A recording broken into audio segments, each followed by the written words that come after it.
Görüş reallıqımızı yorutudu. Ama nemini görüşne qanday qarşımız belgileydi. Huzurunlarda şair Ahmetcan Osman riyasetçilikideki "Men şundaq qarayman" programmasi. Her bir cümle öz ma'nosini topgan programma.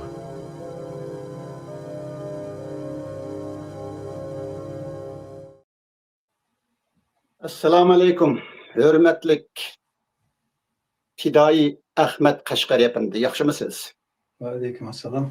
Yaxshi Alloh shukrchilik. Siz yaxshi turdingiz? Yaxshi. Men shunda qarayman programmasiga xush keldingiz. Assalomu alaykum hurmatlik ko'rar anglarman. Sizmi xush keldingiz. Bugun biz Ahmet Qashqari efendining axborot va fikr erkinligiga qanday qaraydiganligiga qaraymiz.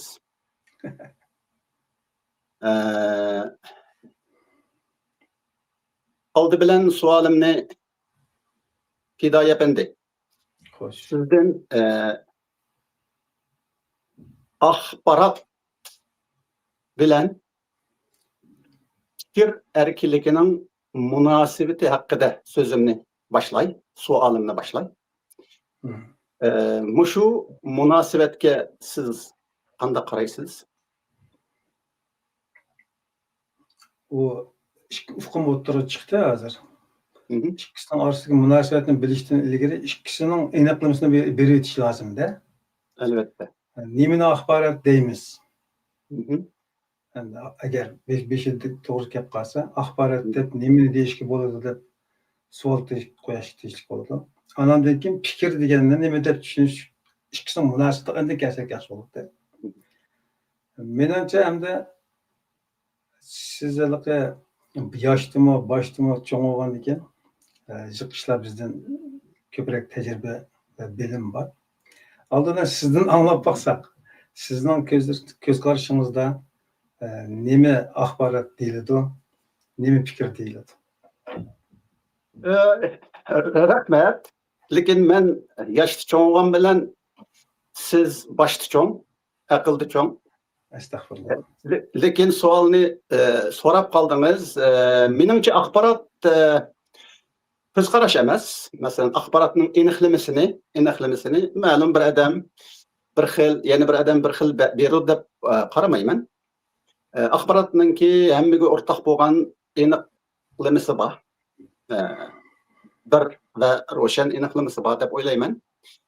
Albatta ba'zi davlatlarda, masalan, fikr erkinligi bo'lmagan davlatlarda axborotning aniqlamasi o'xshamaydi. Lekin demokratik davlatlarda kishilik huquqni hurmat qiladigan davlatlarda, chunki fikr erkinligi kishilik huquqning bir turi, bir moddasi. Shunda bo'lgan vaqtida axborot demokratik ellarda aniqlamasi diktator davlatlardan, ya'ni axborot erkinligi bo'lmagan, fikr erkinligi bo'lmagan davlatlardagi aniqlamasidan farqlanadi. Lekin biz bu yerda albatta o'zimiz demokratik davlatlarda yashayapmiz. Shunga axborotning shu demokratik davlatlardagi aniqlamasini ikkimiz suhbatimizda o'rtoqlashsak, andan keyin shu yo'sinda suhbatimiz davomlashsa, menimcha bu hukum haqida ixtiloflashmaymiz deb o'ylayman. Albatta. Sizningki masalalarni yoritish, izohlash nimangiz biroz ilmiy bo'lishi mumkin. Albatta. Mening biroz tajribiy xarakterli bo'lib, ko'pincha masalalarni murakkab narsalar bo'lsa-mu oddiylashtirib tafakkur qilishga, o'xshamagan narsalardan o'xshash javobni izlab chiqishga tirishadigan o'rindan bir xil odat yetilib qolgan-da menda. Bu yerdan tushuntirishlaringizdan va mening o'zimning bevosita ta'siratimdan axborot o'zini tushuntirish bir obyektning, mayli u qarshi bir davlat olsun veya ki partiya olsun, ya ki bir şahs olsun ya topluma özünü tushundirish, özünün qilganlarini izohlash va kishilarga ta'sir ko'rsatishni maqsad qilgan bir qurol ekan. Uningki ichini nim bilan to'ldirsa, shuni bilan to'ladigan bir paketga o'xshaydi ekan. Ham fikr hamda shu axborotning o'tirg'i chiqqan axborotga qarta elib berilgan tanqid yoki raddiya va yoki to'liqlama va yoki to'g'irlash xarakterdagi inkos ekan degan ta'sirda man ashuna tuyg'uda. Ikkisining munosabati agar fikr erkinlik bo'lmagan yerda axborot bir qul o'zi besham mana deydi. Azazul bir mavjudlik bo'lib o'tirib chiqadi endi bu. Insonga xo'sh yaxshin yoqmasin, biroz singdiradigan, xuddi kommunizm tashviqoti o'xshaydigan bundaq bir taraflamalik, faqat o'zinikini rostlaydigan, tanqid qabul qilinmaydigan bir alaylik o'tirib chiqadi ekan.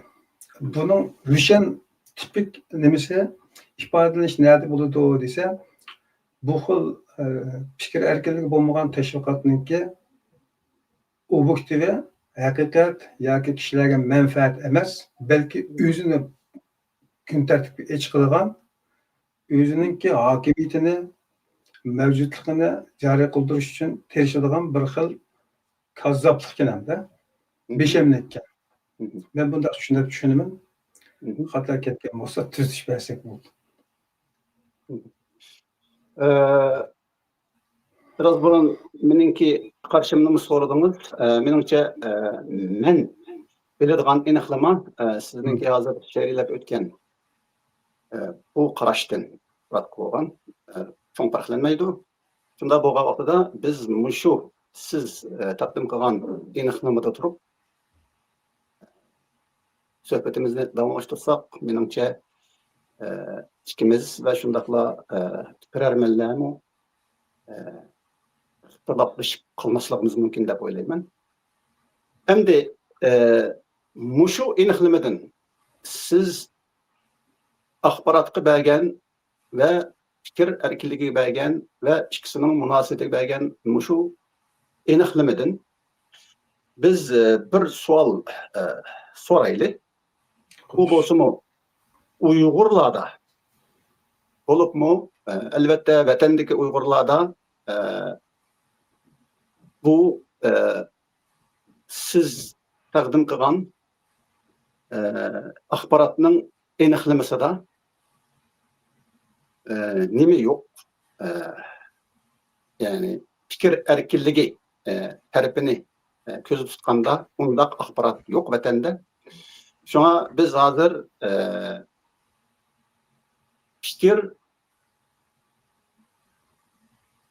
biz hazır fikir erkinligi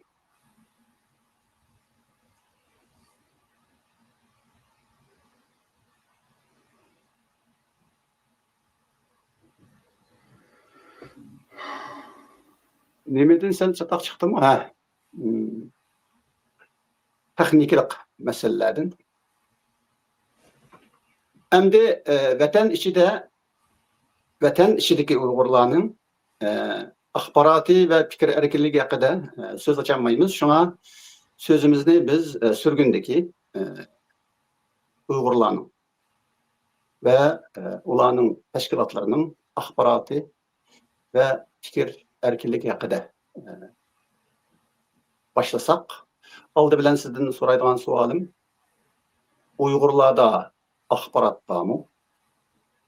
Ve shundaqla Uyg'urlarning axboroti fikir erkinligini hurmat qilamdi. Uyg'urlarda deyish biraz cho'ng kelishi mumkin. Biraz har qanday beshimizga kelsak, ko'zimiz tushib qolgan bir cho'ng qalpoq bu. Chunki hech qanday bir toplum hozir qadar Uyg'urlarga to'liq vakillik qila oladigan salohiyat, mashhuriyat qozonib boqmadi. Ve undaq qilib Uyg'urlar deb Uyg'urlarni tashkil qilgan butun tarkibdagi barliq sohalarga tang quchoq ocha oladigan bir kenglikda bag'ishlayolmadi. ayna bo'lganligi uchun u Uyg'urlardagi ma'lum fikr iddia yoki ma'lum to'plamni asos qiladigan guruhlarga vakillik qila olasizmi? Umum Uyg'urlarga vakillik qila oladigan bir media hozircha yo'q. Mening ko'zishim, men shunday qarayman.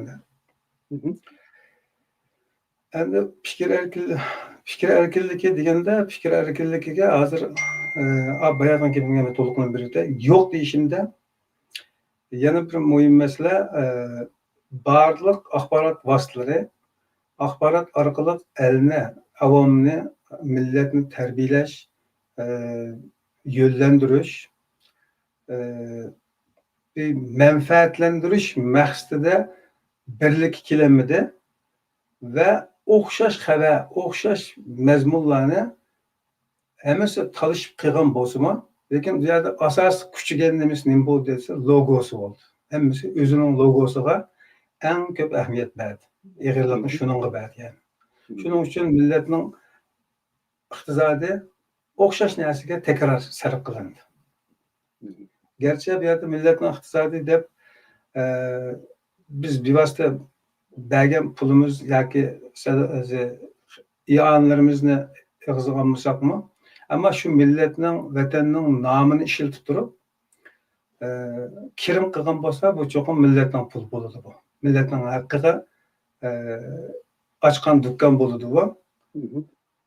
Uning hisobida o'zini oldingi o'ringa chiqadigan propaganda o'ynasa, u chog'da u yana biz ilgari nimalarni degan buni xiyonat bo'ladi deb fatvolarni shundan chiqargan.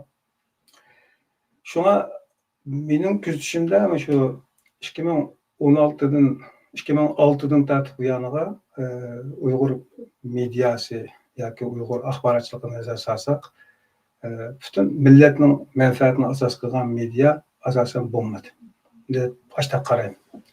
Yani fikir erkinligi masalasi, fikir erkinligi o'tishdan burun javobning mushu qismida bir mahal to'xtab, men sizdan sizningki axborotga bo'lgan Uyg'ur davlatidagi axborotga bo'lgan qarashingizning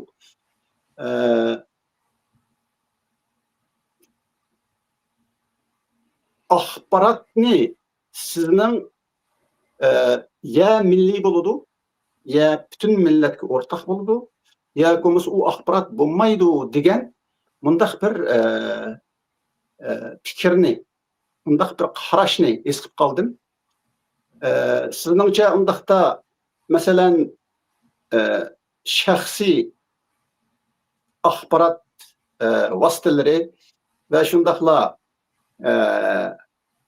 tashkilotlarning axborot vositalaridagi axborot bu axborot hisoblanmamdi?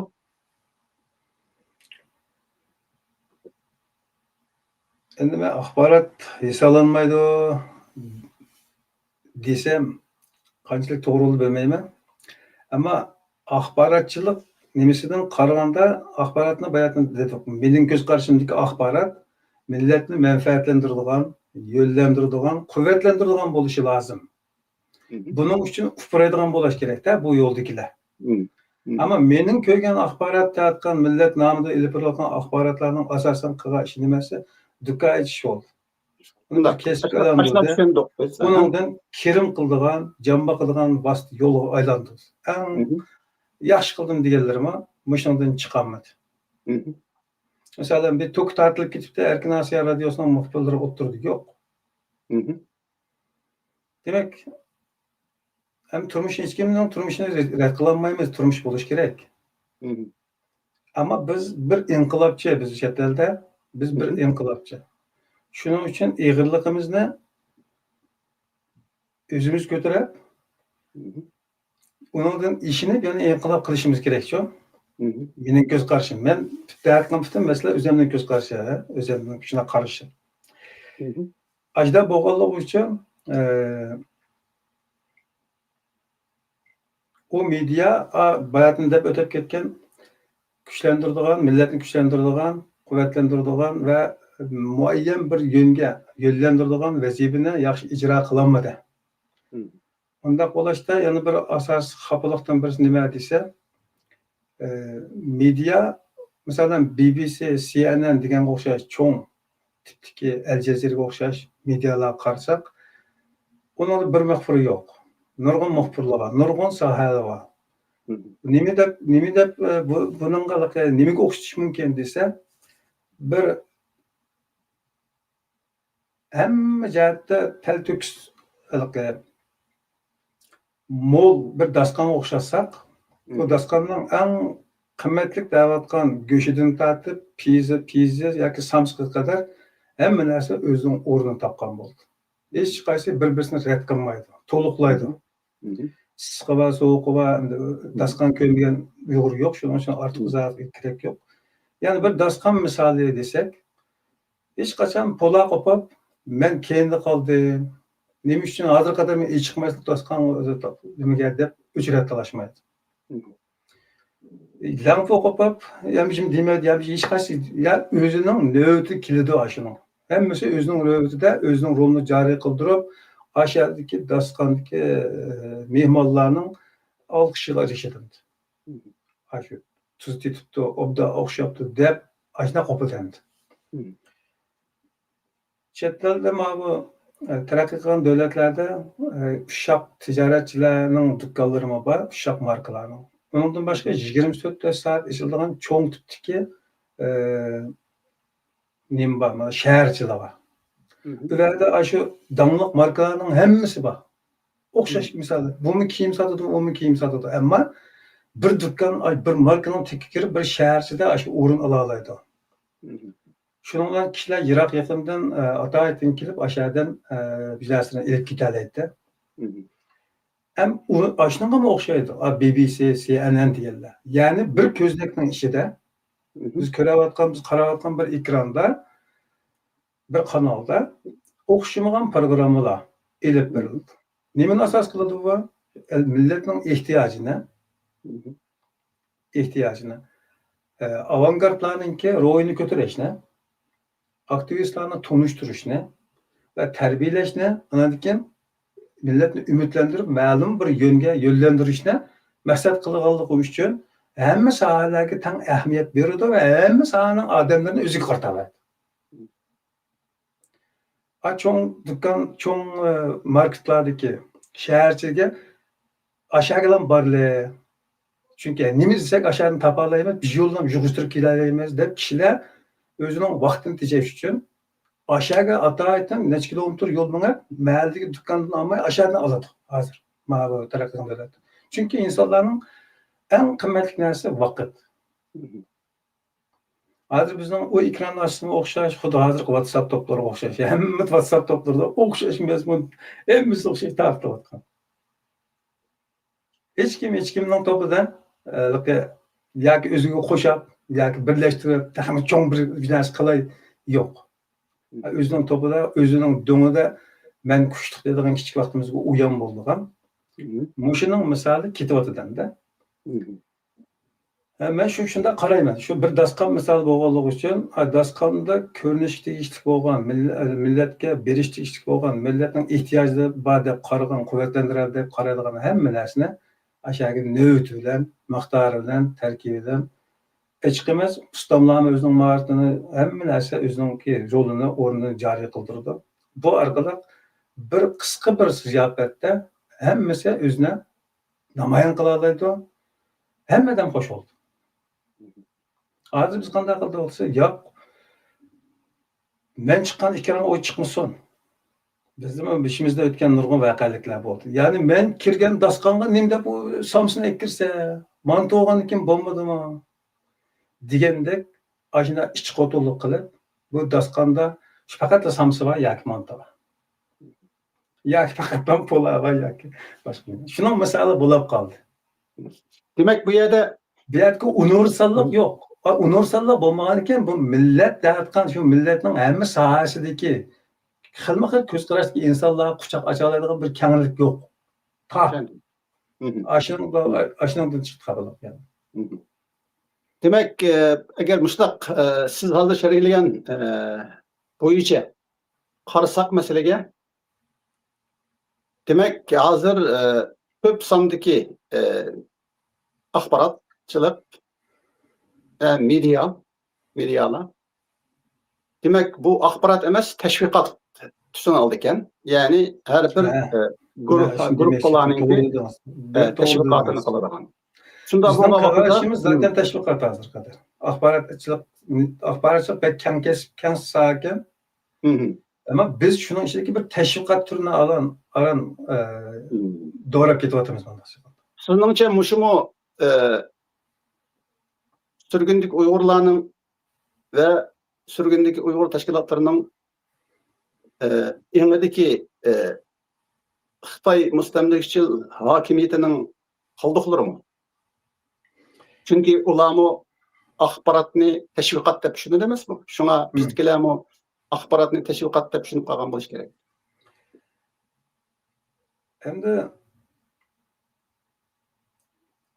onun ta'siri bor. Onundan başqa ma psixologiyada şu insanlarınki keçmişdeki hayatidagi kichik vaqtdagi o'tkazgan dramaları, yani keçmişlere insanın vücudida tam cho'ng bo'ladi ekan. Ba'zilari yo'shirinib oldi ekan. O'zi bilib bilmay bir yerlarda chiqib futishidi ekanda u. Ben şunu demek istiyorum.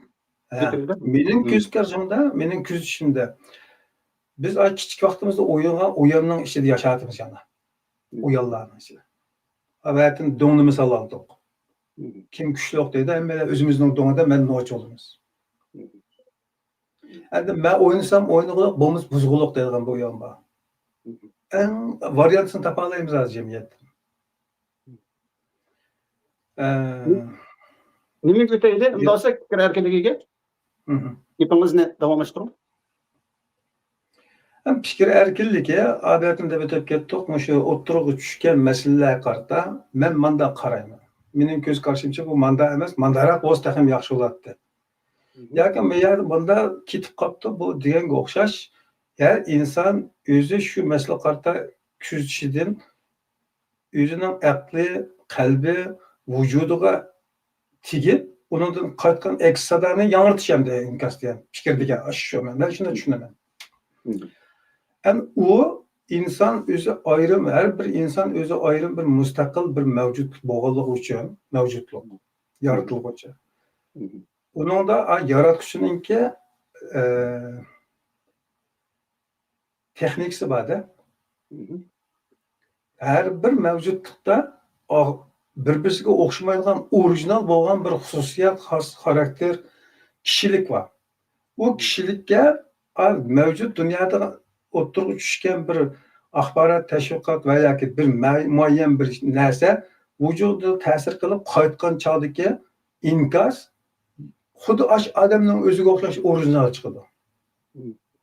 Yüz men bilan o'xshash chiqadigan yana bir fikrli inson yo'q. Men ajda qarayman.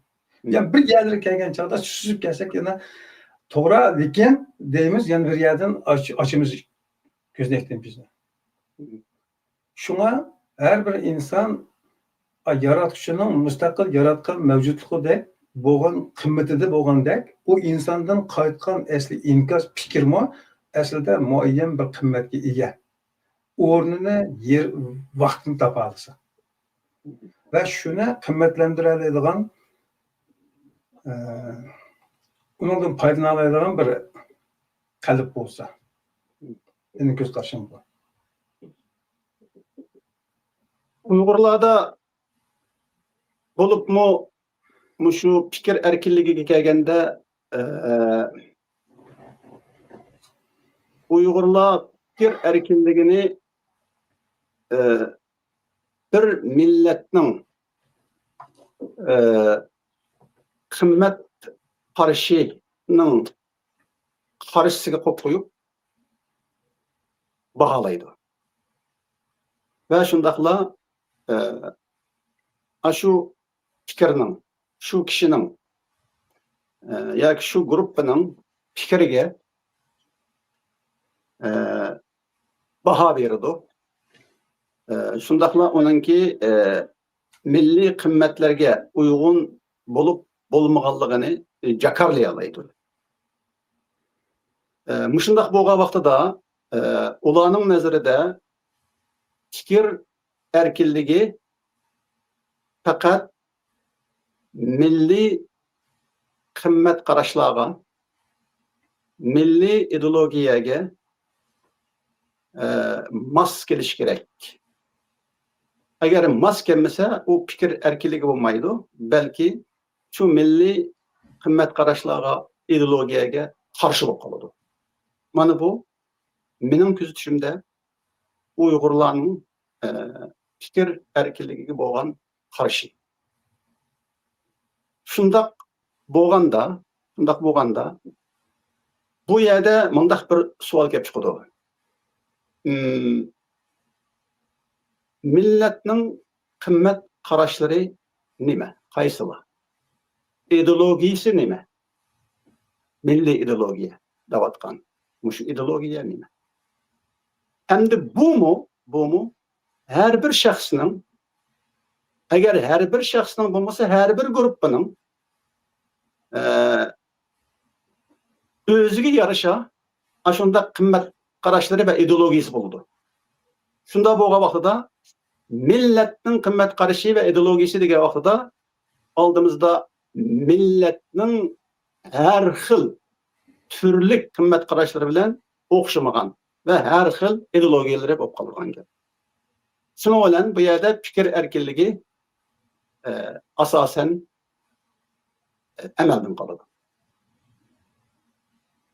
Sizningcha, masalan, sizdan savol so'rashdan burun men bir misol beray. Masalan, millatning ideologiyasi degan gapda buningdan 10 yillar ilgarimi taxminan masalan o'ttirga jamoat fikr shaklida millatning ideologiyasi, ya'ni milliy ideologiya degan shaklda mundaq bir shuar o'ttirga qo'yildi.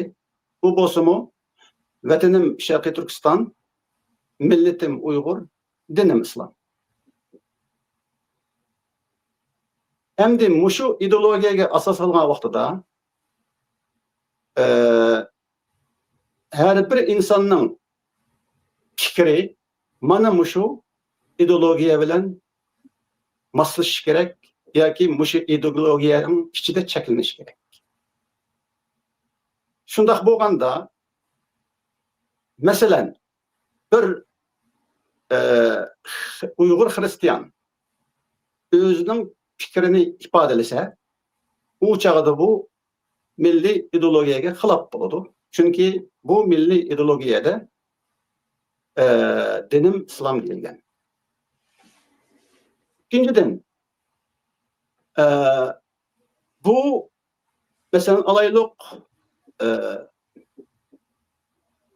men Türkistanlık, Şarkı Türkistanlık,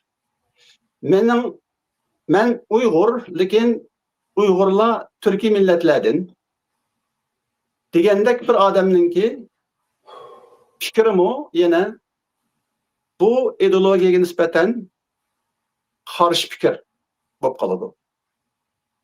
Shundaqla vatanim Sharqiy Turkiston emas, vatanim Uyg'uriston deydiganlarga bular uchun ilib etgandimi, bularning fikri bu ideologiyaga qarshi chiqib qoladi. Shunda bo'lganda mushu ideologiyaning o'zila, ya'ni atalmış milliy ideologiya yoki milliy ideologiya deb atalganmış ideologiyaning o'zila, demak Uyg'urlarning mayli uning e'tiqodi qanday bo'lishidan qat'iy nazar, qarish qanday bo'lishidan qat'iy nazar, mushu Uyg'urning fikri erkinlikdan cheklanadi. Ya'ni erkinligi bo'lmaydi fikrining. Shundaq bo'lgan vaqtida biz milliy qimmat qarash yoki hatto milliy axborot degan vaqtimizda, demak bu yerda mushu axborotning milliyligini aniqlashimizga to'g'ri keladi. Ya'ni bu milliylik nima? Ya'ni bu milliylikning mazmuni nima?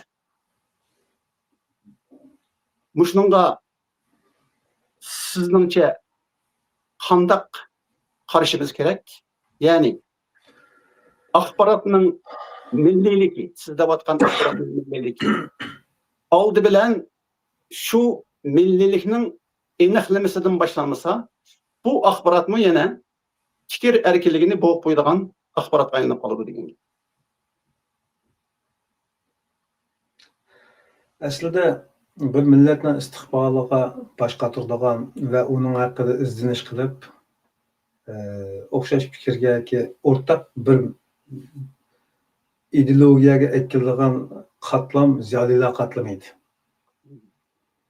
Ammo ziyolilar qatlamining o'zi mayli u siyosiy sohasiga olsun, mayli diniy sohasiga olsun, mayli fanniy sohasi olsun, hammasi o'zi tiz cho'kkan, o'zi o'qigan, o'zi tuzini yeb, yalqini yalagan yerning materialiga aylanib ketganlik. Aslida ular vadan quvvat ilib kelib, uni xuddi tugmanda untatib chiqib, larma etib bergandek, millatga uni o'zlashtirib ekirish kerak edi. Unda qilmay, mayli dinchi olsin hammasi o'zining sohasida o'zi o'rganib kelgan narsani shu peti millatga ekirdi. O'ttirliqda bir milliy tamojni yo'q. Va o'zininkini yuqori o'ringa chiqish uchun uning kuchida. Anda bo'lgan chog'da asli nishon bo'lgan millatni kuchlantiradigan nemisi ayonlik qilib, beslashadigan ahvol chiqdi. Yo'q, meninkidan sening kuchliq, yo'q, seninki jam, mening jam deydigan bundaq bir o'ttirliqda bir retorik dialoglar o'tirib chiqdi. Ziddiyatlar o'tirib chiqdi. Xitoy bundan barcha foydalanib ketdi. Bo'lib buningki diniy sohasi eng bek gavdalandi. Her yerlerge bağlılar özünün çoğun bulup kelgen imamlarının fatvalarını ve onunki tutkay yollarını, fikirlerini milletke en ulug'muş şu deb ekirdi. Emniyette emmisinin özünün özü giydi. Yani şu katta ölüma, şu halkının katta ölümasıydı. Qanday qisqasan bizning millatning ulamasi bo'lanmaydi. Chunki millatning tushunishi lozim-ku. Lekin bizning ulamalarimizda shu reallikni tushunish iqtidorimi to'van. Chunki ular kichiklam jamiyatning og'irligi ketadi. Og'irligi ketib, fanniy maktabni tuzuk o'qimaydan fanniy nima kirib ketgan bo'lganligi uchun ona tilimi ham. Jamiyatning yuqori to'van qatlamlarini aniq yaxshi tushunib ko'rmagan çökep çıkanmagan, suyda ekip, liyiq bitip, yaşap bakmagan. Ve özüdeki asli ana tilindeki hamlık bilen çıkıp, chet elde başka tilden yani bir ideologiya, fen yoki sohalarni egallab chiqqandan keyin u sohadagi nimasi quvvati aslidagi ana tildagidan eshib ketadi. Endi o eshib ketgan taqdirdami, shu o'zining sohasida shu sohadagi boshqa zamondosh, boshqa vatandoshlar bilan raqobatlashishdan ko'ra, keyingi o'zib millatlar raqobatlashgan chog'da ham osonroq g'alaba qo'lga keltirganligini bayqaydi. Va shuning bilan jang maydonini bu yoqqa oladi. Ayada o'rganib kelgan yo'g'on narsani xalqqa plan qiladigan nima qiladi-da, plan qiladi-da. Ammo ona tildagi ham bo'lganligi uchun avval o'rganganlarni ona tiliga ekkagan chog'da o'zi putlashadi. Aşağıdaki tilini chaynab, aşağıda xato qilishadi. Mayli bu qaysi sohasi bo'lsin, hammasi o'rtaq qabullik ekan bu. Taki ona tili yaxshi bo'lgan, jamiyatni yaxshi tushungan bu insonlar anandan keyin o'zi egillagan narsani hazm qilib, uningdan Uyg'urning manfaatiga yana bir ijobiy o'tirib chiqib sunalganlar buningdan mustasno. Bular ozgan bular. Menimcha sözünüz tugudimi ya? Aslida bu biz menimcha mendan oshadigan bir tema, lekin so'rab qolganligim uchun ta'sirotlarini bayon qilib baqdim. Ya, undaq emas. Men sizning hozir sözünüz tuguga o'xshaydi deb so'zimni tashlab ketibdimi? Kechiring. Ya, mayli, yana nima qilsak bo'ladi. Ya, undaq emas. Men ashla o'ylab qoldim.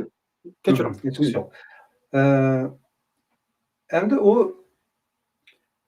Aşı sahalarda ilgilgen ilimine ezim kılıp ekirip milletke milli tamışını ötküzüp milletke ezim kılalaydıgan şekilde meclis götürelaydıgan şekilde ekirip milletin menfaatine hizmet kıldığın bolsa pek yaxşı boladı. Onda kılanmadı. Aslındaki sualımız neydi? Muşu ahirki sualda.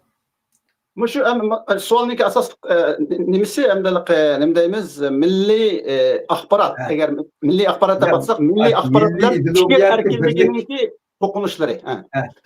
Aslındaki aşı yaxşı bir sual.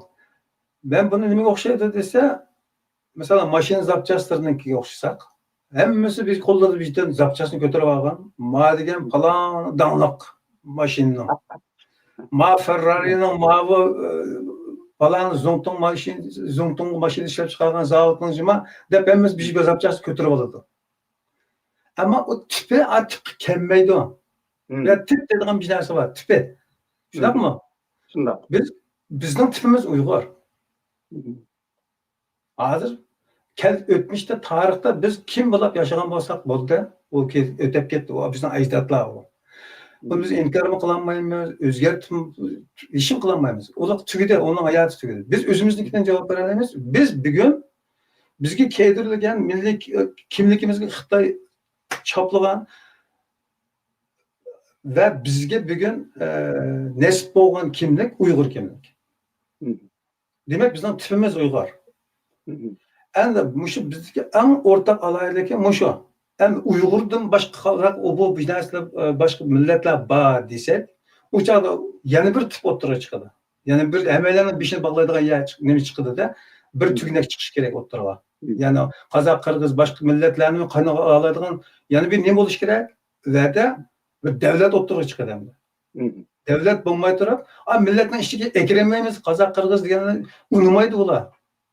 Ya o senin lağmandan yemisem yememem ben kımızı içip tağda yaşayabilirim ya unumaydı. Çünkü o unun tipi. Hem de biz bu tiplerden bir devletin çemberinin oturuğa açırsak uçağda onun işçi hemen satıda ya benim bu devletim var dedi, benim bu devletim dedi. He tamam bizim ortak birimiz devlet. Hem de ben ilmi izleniş kılamadım. Lekin köpünç tefekkür kılgıç boğalaşımıdan geçmişti ki millet atalgısının bugünkü devlet atalgısındaki vezin, karakter ve rolünün ağırlığını tasavvur kıldım. Buna ait olarak. Bu asıl şundak. Asıl şundak. Burundu mu şundak? Millet bilen devlet çünkü nazar sarsak muayyen bir toprakta, coğrafyada topluşup yaşayan bir kavim özüre tıkkalışıdı, toyluşudu, otura kopuşudu, kültürlüşüdü. Özürler süküşüp gelip ortak bir yan tapıda sıkıtıda yerlerinde bir sıkıtıda yamışıdı, ayna kılıp yölüşüdü. Çetten kelgen güçlü karşı bir korugan asıl kılıp tabi şekilde bir çember asıl oldu. Bunun bir halk şekillendi. Ve ortak til yan binası kolunun ceryanında bu bir millet olup şekillendi. Aslında o yerde o kadar cıkıdım yok. Ular bir Türk'ün aile. Tarihte nezar sasda Kur'an'da keltirilen kavimlerin o şu. Pek cık emez. Aslında bir toplum, aslında bir kavim, kabile. Bunu bir yerlerde uzun müddet yaşaş yerine yoğunap gelip anladığın şu teritoriyelini asas kılgan ortak til yoki ortak neslerini işletadigan bir halk olup kaldı. Endi a yezdikiler yoki a kavimdikiler ma kavimdiki kelsa xuddi bugun ma davlatga borgandek vezin qimmat qadriyat ve münasebetini belgileydiğin bir narsa şekillendirildi. Bunu da ben şunu teras kılıyorum ki geçmişteki millet atalgısı şu özünün zamanında millet olup şekillenenlerinin devletiydi. Doğru. Yani bu devletler kimlik ile iki devlet birleşkendeki bir devletin içinde iki millet olup kaldı. Yani onunla abiyetin degende bununla benim milletimden ismini koluna desen sen unumaysa seninki ben unumayma onu iki ile birleşip durup A plus B değil. De ve de coğrafiyani asas qiladigan bir davlat shakllandi. Endi bugungi taxmin cho'ng variantini ittifoq bo'ladida, masalan, Avrupa ittifoqi, Amerika Birleşmiş Devletleri degandek, Shtatlar degandek. Yer shari masalan. Yo'g'insa taxmin yer shari biz bir ayrim bir nima bo'lib keldik, mana planet bo'lib qoldik. Hamma yer sharidagi insonlar birlashib turib, chet elda nimadan boshqa qit'adan keladigan xavfni muzokara qiladi-ku ba'zan. Ya'ni kichik qabiladan boshlagan chambarak yo'g'ingan sari muayyan chekdan oshgan chog'da yana bir ism qo'llanadi, yana bir nima xarakterni oladi u. Faqat hajmi yo'g'inaydi. Oraliqdagi munosabat, burungi munosabat qaragan chog'da davlatning ishida eriydi yoki qit'aning ishida eriydi. Yoki yer sharining ishida erib bo'lmishidanda. Bo'lmasa biz rad qilib va jidal mojaro chiqadi, tugmaydigan ziddiyat kelib chiqadi. Munda bo'lganligi uchun o'tmishdagi millat atalg'usi xuddi bugungi davlat atalg'usidek xarakterga ega degan qarash kelganligidan men shuni deyapmanki, bugungi davlat, ya'ni coğrafiyani asos qilgan bo'lganligi uchun bugun xalqimiz Oshiya deb turib, bizning hozir shu Xitoy Şinjan Uyghur Abdunum rayonu deb çerçevege ep qo'ygan yan bo'lsimi, aniq ancha ve pilos minusi yo'q hozircha. Boshqa yerlarimi bor, yangi-mayan o'tib ketgan yerlari, kelib qolgan yerlari. Ama onun gibi qimmat turib, hozircha Oshiya bizning vatanimiz. Sening vataning, mening vatanim, uning vatani. Shundaymi? Unda sen bilan birlashib turib, Oshiyaning g'amini qilib, Oshiyada o'rtaq bir manfaatimizni barpo qilsak. Hozir mana Xitoyning qo'li qaptoq, biz ne ağaç sınırlarımızga, ne balalarımızga ega olmayapmiz. Bugün mening başım keldi, ertesininki keldi, öğün onun keldi, qara tarixni nurg'unlagan qavmlarni yeb ketdi Xitoy. Deb quchoqlashib, o'rtaq bir tilga kelsak, davlat chambarida biz u chog'da ideologiya bu narsani ashninga markaz qilgan vaqtimizda. Yani hozirgi Uyg'urlik deganga aytsak, boshqalar unimaydi ya. Tarixni o'ndalilarni oldi. Faqat Uyg'ur so'zlashganligimiz va bugun eng yetim, chorsiz, eng chishilib ketgan birlar bo'lish sifatimiz bilan biz avval o'zimizni markaz qilamiz. Qachon biz mushqa aylangan chog'da va qo'shni qo'limdagi boshqa millat atalg'usilar atilayotgan taqdirdoshlarimiz bilan tam o'tiradigan vazning kelgan chog'da anandaki onun bilan boshqa shaklda muomala qilamiz. Lekin hozircha oldidan biz o'zimizning milliy kimligini aniq belgilash uchun ilgari o'tib ketgan narsalarga qayta esilish va yoki uning tushuntirish masalasida ben shunda nima qildim? Ko'z qarash keldim. İnsan meyli dünyada qaysi xil holat, qaysi xil zaman, makonda yashasin, nima bilan uchiqasin, o'rtada faqat bir narsa bor. U bo'lsin nimasi? Manfaatdir. Shu eng yaxshi inson manfaatlik inson, boshqalarga manfaat beradigan inson. Eng yaxshi material manfaatli material. O'rtadagi faqat manfaat. Men bu oxiri bu tushunchaga keldim. Çünkü dünya ve dünyadaki hamma narsalarni sizlarning manfaatlanishinglar uchun yaratdik dedi. Qur'ondami bu? Biz nima qiladi? Demak, hamma narsa bizning manfaatimiz uchun yaratilgan ekan. Davlatning shu hamma shu. Undaq bo'lganligi uchun biz manfaatimizga muvofiq kelganini olamiz. Chunki biz bo'lsak, anadaki yana boshqa narsalar bo'ladi. Men bo'lsam, mening imonim bo'ladi. Men bo'lsam, mening vatanim bo'ladi, mening uyim bo'ladi, mening bolam bo'ladi. Men bo'lmasam, mening nimam bo'ladi. Mushundaq o'yga kelgan vaqtimizda biz o'zimizning milliy mavjudligi va taraqqiyot uchun manfaatli bo'lgan har qanday narsadan foydalanishimiz biz uchun eng haqli va to'g'ri yo'l degan qarash keldim oxirgi kunlarda. U mayli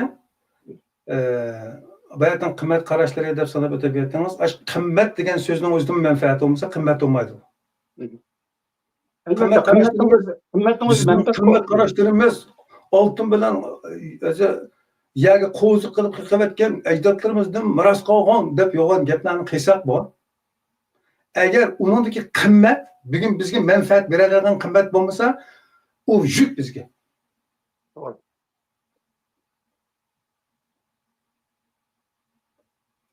Shuni qimmat qarashlari degan masalada qimmatning eng yaxshi aniqlamasi ya'nam uning bizga qilgan manfaatiga bog'liq. Mushu manfaatni milliy manfaat deb sifatlasak bo'ladi. Shunda siz deyotgan mush manfaatni. Shu hozir shu bizning tilimizdagi hozir masalan shaxsiy- mush programma dardimiz. Ikkala parang qilyapmiz, o'tirib biznesdan koyapmiz deyli, yoki birlar dard qilmasa, eng oldi bilan shu gapni eng yaxshi anglaydigani yana o'zimizning tilini yaxshi tushunadiganlar. Undaqda bizning tilimizni ishlatayotganlar albatta bizdan. Şuna til birinci amil bu yerda. Mening bularning mening aloqa muhrlab etgan narsam emas. Mening ko'z qarashimga bu ashuna qaraydigan qarashtirimizni aytgan bo'lgan. Uning uchun xato bo'lishi mumkin.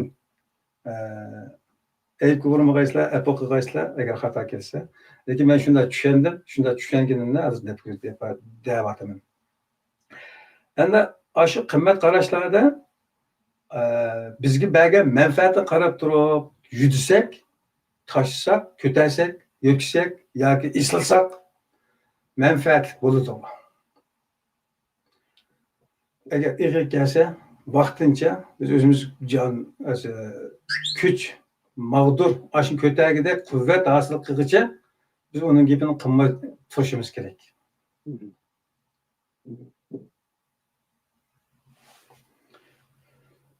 Xo'sh. Hozir mushu milliy manfaat demdoq degan gapni deb qoldingiz, milliy manfaat. Shu hozircha biz oldidan milliy manfaatlar milliylashilar. Chunki 1920dan keyin bizning kimligimizga kirgan Uyg'ur degan kimlikning ichida biz daha xamqat bo'lish jarayonida mustamlikaning orasida qolib qoldik-ku. Ajda boshqa milliy kimligimizda mujassamlashish bosqichi to'g'ri muvaffaqiyat bo'lmagan.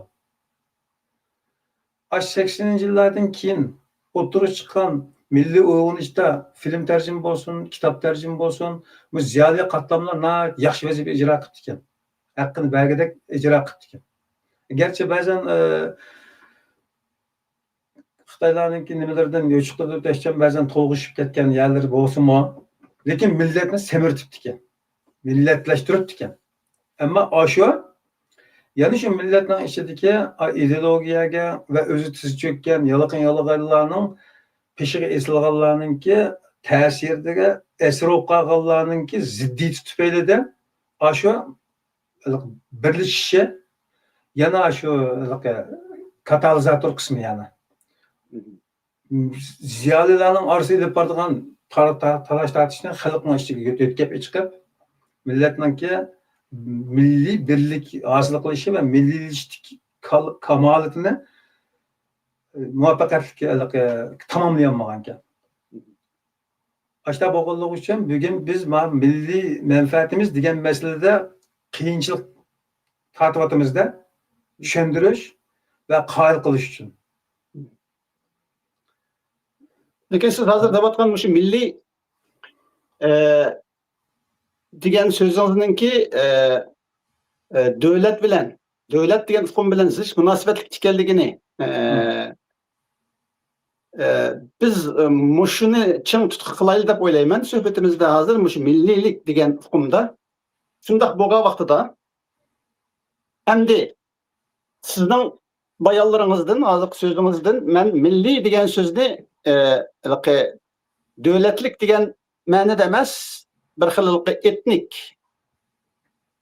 degan bir ma'noda tushunib qoldim, his qilib qoldim. Lekin bu yerda biz milliy axborot degan vaqtimizda mushningdagi milli degan sifat menimcha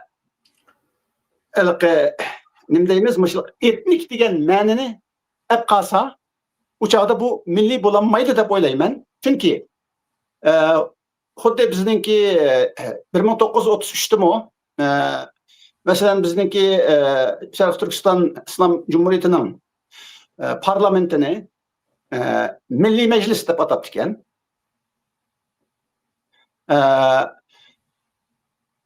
Nimadaki 44dagi armiyani, davlat armiyasini milliy armiya deb atab ekan.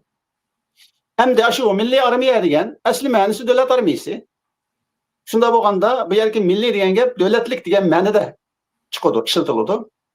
Shundaqla milliy majlis deganimizmi 1933dagi yanala davlat majlisi degan ma'noda tushunildi. Shunga bizning ajdodlarimiz 33'te bulamdı, 44'te bulamdı. Millet degan sözünün ma'nosini davlat degan mushu uqumda tushungan ekan. Shunda bo'lgan vaqtida bizningki milliy qimmat qarashimiz degan vaqtida yoki milliy ideologiyamiz degan vaqtida, ya'ni davlatlik degan saviyada tursa, menimcha nurg'un hata tushunishni yoki bo'lmasa nurg'un ixtiloflarning oldini olish mumkin deb o'ylayman. Bu mening qarashim. Endi bu yerda nima uchun buni ta'kidlab sizdan savol so'rashdan burun demoqchi bo'lganim, siz bilan bo'layotgan bu dialogda mushu uqumlardami yana bir o'rtaqlik kelish, bir o'rtaqlik turish va shu o'rtaqlikdan qadam ilish. Endi bu fikr erkinligi degan vaqtida u cho'qim shaxsiy bo'ladi. Fikr erkinligi asosan shaxsiy bo'ladi. Yoki bo'lmasa guruh planning bo'lishi mumkin, lekin guruh planning endi fikr erkinligi bo'lolmaydi. Chunki shu guruhdagi yoki partiyadagi yoki tashkilotdagi hamma odamlarning fikir birligini ki asasen kuruldu bu teşkilatlar, bu gruplar. Şuna bu yerda fikir birligi var. Fikir birligi degan gap yana ahirida fikir erkinligi emas degan gap. Şuna her qanday teşkilatlar, partiyalar, hatta Xitoy Kommunistik Partiyasi mi Sharq Turkistonda mustamlikchil hokimiyat isib turayotgan. Ularning muşlar bir gap var mesela. Her qanday şu anda mesela Yachaykining fikir erkinligi, komitetning fikir erkinligi, partiyaning fikir Yachaykining fikir birligi, komitetning fikir birligi, partiyaning fikir birligi deydigan. Shundaqla har qanday bir tashkilotlarda, idoralarda fikir birligi deydi. Mushu fikir birligi degan gap, ya'ni sizning, mening mushu tashkilotda fikir erkinligimizning bo'lmaydiganligi. Mundaq shibet qaqtida. Endi bu odamlar şu teşkilat, şu cemiyetninki, şu partiyaninki, şu ommaviy qimmatini o'zining fikri bilan o'lchaydi. Endi mushundaq deb kelsak, milliy qimmat qarash yoki milliy ideologiya degan vaqtimizda u chaqda fikir erkinligi bo'g'ilish holatiga kelib qolish ehtimoli bo'lamdi. Agar biz mushu yerda milliy ideologiya va milliy qimmat qarashlarni aniqlamasak, belgilamasak va shundaqla butun fikr erkinligini o'z ichiga ola oladigan, kapolatlik qila oladigan mushundaq bir milliy ideologiyani, milliy qimmat qarashni turg'izmasak, u chaqda fikir erkinligiga kapolatlik qilolmaymiz. Shunga hozirgi surgundagi Uyg'urlarning krizisi mening kuzatishimcha ularda milliy qimmat qarashning, milliy ideologiyaning mundaq chiqib aytganda, yig'ib aytganda bir milliy birlikning bo'lmaganligi deb qarayman. Lekin bunun bo'lmaganligi her bir gruplarning, her bir deymiz, mezheplerinin, dini mezhep bulamdı, ırkı mezhep bulamdı, siyasi mezhep bulamdı. Muşundaq mezheplerinin ki kımmeti o çağda milli kımmet yoki milli ideologiya şekilde gelinip alıngan mundaq bir hadise yüz beriyotdi endi sürgündeki Uyg'urlarda. Şuna fikir erkinliğini kapolatga ega qilish uchun her bir Uyg'urning, her bir Sharqiy Turkistonlikning bu yerda mening bundaq davatqanim yana mushu ixtiloflarni birlikka keltirib turib davataman. Chunki Uyg'ur desam Sharqiy Turkistonlik deydiganlarning ochiq gap qilishi mumkin. Sharqiy Turkistonlik desam Uyg'ur deydiganlarning ochiq gap qilishi mumkin. Shunga her bir Uyg'urning yoki her bir Sharqiy Turkistonlikning fikir erkinligini kapolatga ega qiladigan birdan bir omil yana milliy birlik. Ve mushu milliy birlikdagi mushu fikir erkinligini kapolatga ega qiladigan omil. Mushu omil menimcha yo'q deb o'ylayman, chunki bizda dahi milliy birlik yo'q. Shundaq bo'lgan vaqtida fikir erkinligi kapolatga ega bo'lmaydi. Chunki u chaqda her bir odamning fikir erkinligi yeni bir odamning yoki yeni bir guruhning yoki yeni bir dinning yoki yeni bir partiyaning yoki yeni bir siyosatning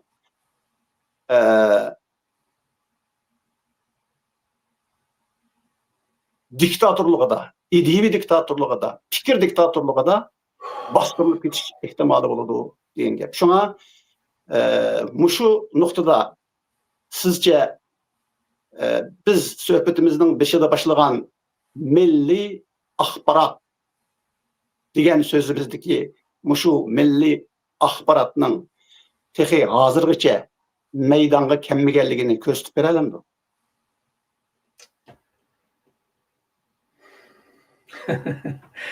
Bu yerden kıpsan izahatlarınız bana nemin esletdi dese, fikir erkinligi demek her bir giyanın özü aldığı öz işi.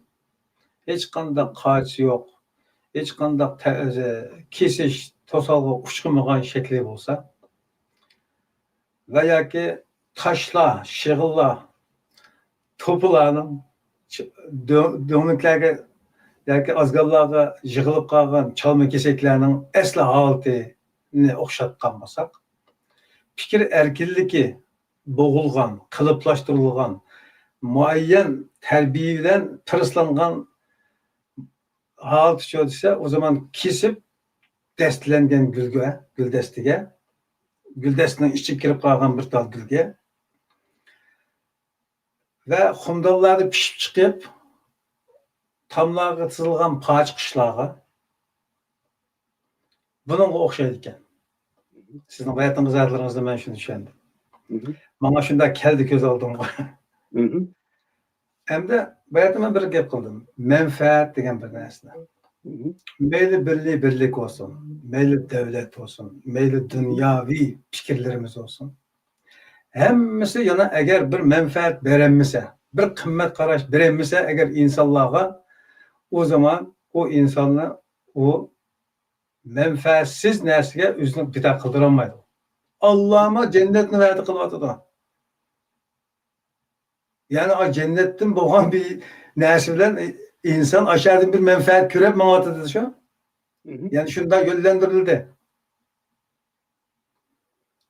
Agar biz bir shaxsning o'z yollig'i elib man qilayotgan harakat faoliyatlardan bir guruh insonning taxim yaxshiroq menfaat qozonganligini isbotlay olsak, hesap çıkarıp kolu tutkuza alsak, o zaman bir toplum bulup şekilleniriz. İhtiyarsız dalda. Çünkü ben öz aldığım bir dükkanını içip bir şeyde 2000 avro tapıdıyken ben onunla birleşip durup yukarı şirketin birini açsak 3000 4000 tapkan olup gidemez mi? Desek aş edem aş yalırı kırdaş elde. Bir yer ki asas mesela ne merdise moşu biz tavsiye kılıvatkan ya ki ümit kılıvatkan vatan nadir bizden en çok halkımız. Yani bugünkü vatan işçi sırtındaki hem Uygur ve şu vatandaşlar Uygur'dan başka hemmesi öz içine alan şu vatandaşlarının en çok halkısı yanına vatan. Hazırca. Biz kıtaylaşamayız. Ümmetin tozda uçup kettik. Pallarının kıldakları uçup kettik. Hemmesi de pargaylanıp kettikçe biz. Tam su içtik pargaylangandak parça enerjilerimiz kirip üvede asallam cennetin yoluga mağdıgan şahsi fidakarlıklarla hata hesabatını sokap üvede fidakarlıkın anını berip ettik. Vatan kelgen çağda bedel berdigan oğlanlarımız yok oldu. Xitayga tam oğunç kaldı. Yani şu aylanıp gelsek menfaat temizi qaytıp kelme mening göz karşımda. Eğer bir insan toplum cemiyeti hayatında degandek eğer bir toplum şu bir cemiyetleşsek, hem yaxşı menfaat kazansak ve bir millet çıkıp bütün milli birlik asıl kazansak hem menfaatlıqımızı ikna etse deyken türüşüde qayıl kılsa ve onundan alıp bir devlet olsak hem yaxşı emasmı? Özümüzün xas, özümüz bek degen närslerini biz insanga yegizdirelsek, qayıl kıla alsak, işendirelsek, o zaman onun kanda kolu keltirmez. Dese, aş sorulara cevap bereleydigan sistemlarını oturup koyalsak, o çağda meclisten iştirip dursak mı, aşınınga, aşı özümünü kaçan, ben türpürme, benim kanda kaçılsam şunda türpürme, ben test güldestinin içine kirip, ben bir ornumu tapay, degen fikir erkinliği kilidi o. Yani bu bir yerde fikir erkinliği ama emniyetli bir vasıta. Fikir erkinliğinden maksat ne dese bayatın onunla mı depelep kettim o fikir erkinliği aslında bir kıymet. Çünkü her bir insan özü orijinal boğulluğu için o vücuda kirgen onunla tesir kılgan dersten kayıtkına onundan çıkan fikir olurdu da yani refleks kayıtırma imkas o fikir degen.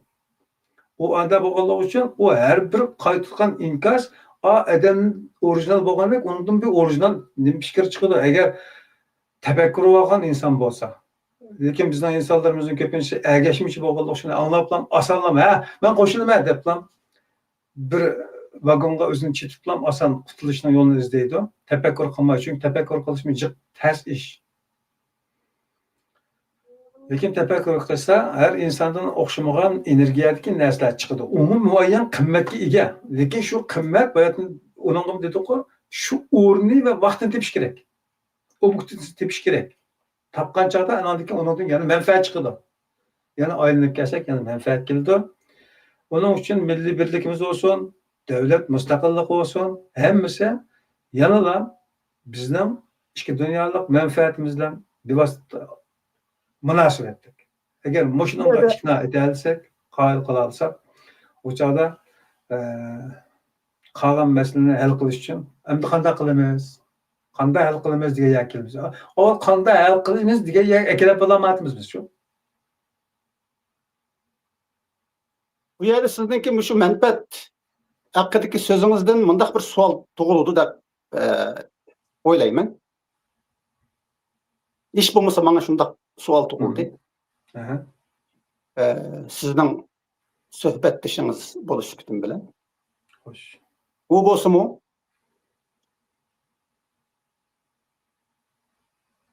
Mesela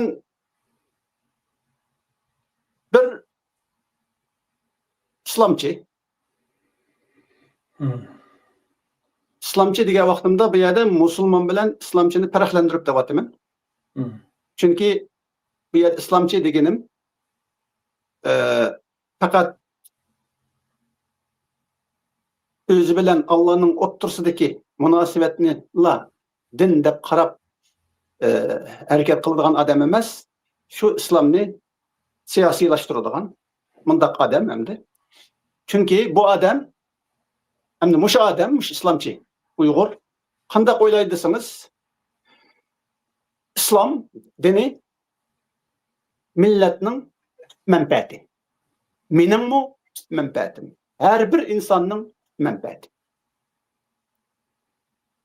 Endi yeni bir adam o nima bo'lishidan qat'iy nazar, lekin anti-islomchi bo'lishi mumkin. U nima deydi u Uyg'ur desa, islom mening milliy manfaatimning yo'qolishiga sababchi bo'lgan, ham mening milliy mavjudligimning haraplashishiga sababchi bo'lgan deb qaraydi. Masalan, mushu ikkisining so'zida manfaatni har biri boshqacha ko'rib o'tadi. Ya'ni shu bir nuqta, bir tema, İslamiyet masalan, onun uchun o'zining boshqalarning bütün bir millatning manfaati, ma'ning uchun u o'zining boshqalarning va bütün bir millatning ziyni. Asli mushu qarashqa ekkep qo'yg'ini burmulangan islom ekan. Biz burun bilmabdik. Asli islom lakum dinukum valiyadin. O sening dining sana, mening dinim bana. Kel. Mishada bizni Xudoyim yaratibdi, bizni seni edep chiqarib o'tay desam, mening yurkim chidamaydi yoki sen unamaysan. Bir şey mecbur ekanmiz, bir şey yaşaydı ekanmiz, biz yer şaharlık ekanmiz biz. Baş planetlara edirsek mi, edirtemeydi ekanmiz. Onun için en yaxşısı bir ittifaklaşıp yaşayla, sen özünün dinine itikat kılsan özünün işi. Benim özümün işi. Ama meşede tiniş, beraber, adil bir hayat berpa kılmaylı mı? Diyiş, asli bizge buyurulgan İslam ki. Asli İslam degen bu ki. Peygamber Aleyhisselam'ın mı? Hayatı berpa kılgını bu ki. Lekin, uydurulgan ve bizge burmulangan boğulluğu için, tarihte biz bilmeptik, nurgun neslerini edenevi düşünceler boyunca keptik. Kiyinkilerden Kur'an menberlik, din düşüncelerinin bayqıgan deken, eskigan deken, aslında Allah hiç kaçan, hiçbir insanın, bir toplumның, bir kavimның alaketi veya ki zavalını rava görmedi. Çünkü Allah özü yasadı onu, özü berpa kıldı bu insanı. Özü yasap, özü veyran kıldı hem de. Bir küçük balı cinada özü bir yasagan binası olsa koltukta ecri tökep, tercih akızıp yasagan binası olsa aşına oyaydı o şu. Allah neymiş ayırmaydı bizne. Elbette ayırdı. Şunun için sizgiz bana mendin bekere köyünlüğün de onun için onda izahı varken. Ya bizden mi bek köyünlüdü de bizden Allah'ıyız. Şunun için bize kılınan tavsiyeleri tamamen bizden menfaatimizde maskeladı. Yani şu benim dini göz karışla benim milli mevcutluğumla hırs edip yaptı, digizgen neyse, burmulangan aslındaki Allah'ın Kur'an'da gösterken tavsiye kılgan İslam'a emes bu çok. Ayda boğazka ziddiyet kanundan tolgan. Murtadın kalmasına alış, onun okşaşı, ötüreş, çipeş, itikat sebeplik, kapır okutuma kayım. Bu kapırının ki eminimiz bizge halal. Deydiğen pertivalarının bütün otura çıkışı ve aşkıl hurujlar milli mevcutluğundan ki hırs oluptuken. Emniyette bu Peygamber Aleyhisselam'ın vafatıdan keyin taxtni hakimiyetini qo'lga olgan Umayyalardan boshlangan, Muaviyalardan boshlangan ve onundan keyin Abbasilardan ve başka tarixni aqtaysak bo'ladi qarindoshlar. Bizga hozir qadar ko'zimizni aqtirib, ko'zimizni yoshlatib, Peygamber Aleyhisselam'ın palağını gardı yitip pistan yerde tuğup pistan yerde manda yaptıkken de acayip rivayetlerle ekilip bizge yiyizip kilip en ahırda to'rt chariyaning hayotidan kelgan og'zingni jim etib olasizlar. Nima etib olasizlar? Ichin unda tarixni. Tarix nima ishlar yuz berdi? Qarang unda olsa. Nima uchun? Nima uchun shunday ishlar yuz berdi? Deb aqtaga vaqtimizda sizlar izohatini berolmaysizlar. Ya'ni an'anaviy tushunchadagi dinda bu bütün ziddiyatlarning izohatini berolmaydi. Ma Qur'onni ko'rsatgan dindagi izohati nima desa, bu nima bilan qarg'a vaqtimizda bütün ziddiyatlardan kelib chiqish manbasi nima bo'ldi desa, Allah va Allohning nomini sitib, islomning nomini sitib, undan foydalanib turib, aş milliy mavjudlikni va boshqalarning hokimiyatini talon-taroj qiladigan bosqinchi, tajovuzchi hokimiyatning davr qilinishgan bu. Onda olsa, men biraz burun boshqa narsalardan o'tib ketdik, men gapimni deb olay. Boshqa narsalardan boshqa darsliklardan o'tib ketdik. Tajovuzchi, musulmon bo'lsin tajovuzchi, kafir bo'lsin tajovuzchi, bir millat, bir qavm va hatto mening shaxsiy uyim, mening uyimga kelib, mening uyimdagi narsalarni ilib buzib tashlab, mening qilib olgan odam qanday mening do'stim bo'ldi, qanday qarindishim bo'lgan taqdirda bu. Ve hatta bir qo'saqdan chiqqan aka-uka mirostalish biz o'tirishib ketamiz ya. Nima uchun jiroqlardan kelgan har xil iqlimdagi odamlar kelib bizning beshimizni seylagan bo'lib, bizga jannatning bag'rini tutqizib qo'ya turib, vatanimizni qo'limizga ilib olsa, u tajovuz olmaydi. Kim bo'lsa hamsi tajovuz bo'lganligini biz endi tushunib yetdik. Shuning uchun şu milliy mavjudligining xavfi deb qarashga akkab qo'ygan narsa asli Qur'ondagi islom emas, balki uydirilgan islom. Buni ashmush qarindoshlar tushungan chog'da har ishkilisa aslidagi Qur'ondagi islomga kelgan chog'dagi saodatini bayqisa, tushunsa, o zaman ziddiyatlar butun hal bo'ldi. Endi milliy birligimiz va millatlar birligimiz o çağda biz için qaysi noktada en menfaatli oldu dese, milli menfaatlerimiz devlet çembergide birlik kelsak, bir devlet berpa qilsak ve bir devletin içinde beraber adil ve xotirjam tinch yaşaya oladigan mushundaq bir jamiyat berpa qila olsak, biz endin haqiqiy musulmon bo'lamiz ve haqiqiy Uyg'ur bo'lamiz. İnsan bo'lamiz. Mushu nuqtani, mush keyingi kunlar tushungandan keyin butun qarshiliklarga qarshi maydonga chiqib, asli din bukan dedik. Mushuning bilan biz ozg'un dedik, har xil narsalarga aylandi. Yaqinda sizning embargo chiqdi. Biz buni yoshig'ini 2 yildan oshdi. Shunga Facebook nimasi saytlarga qaragan insonlar biroz bizni kuzatgan yoki ta'qib qilayotgan do'stlar tushunish mumkin. Tushunmaganlarimi bak jiq. Ammo oxirgi bir nimaga xulosalayam nima bo'ldi desa, qo'pol ketdi, ammo haqiqat shu. Döt, nomard, tuhmatxo'r, gumonxo'r keladi ekan bu mushriklar. Shuning uchun nejis deyilgan bo'g'imiti degan bir qurbon. Qarab baqsanglar. Mening ko'z qarashim hozircha biz uchun islom to'salg'i emas. İslam bizning butun shaxsdan tortib bir to'plum jamoatgacha va hatto milliy birlikgacha va muayyan bir jo'grafiyada davlat qurgan va hatto ittifoq qurgan, Yevropa ittifoqiga o'xshash cho'ng chambar.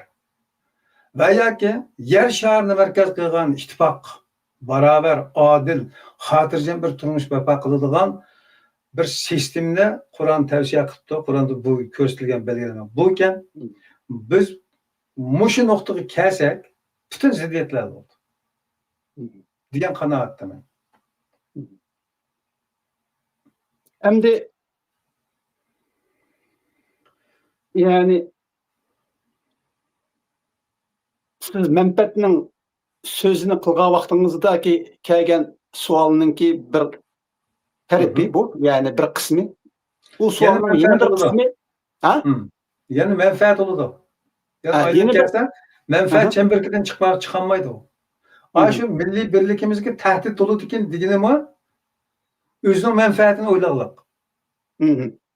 O'zining manfaatini. İslam üçün deb kayıvatkan, atalmış uydurma İslam'ın felsefesinden gelip başkalarının çanağı kalımı olsa menfaat için. Özünün menfaati için. Özü oylayan menfaat için.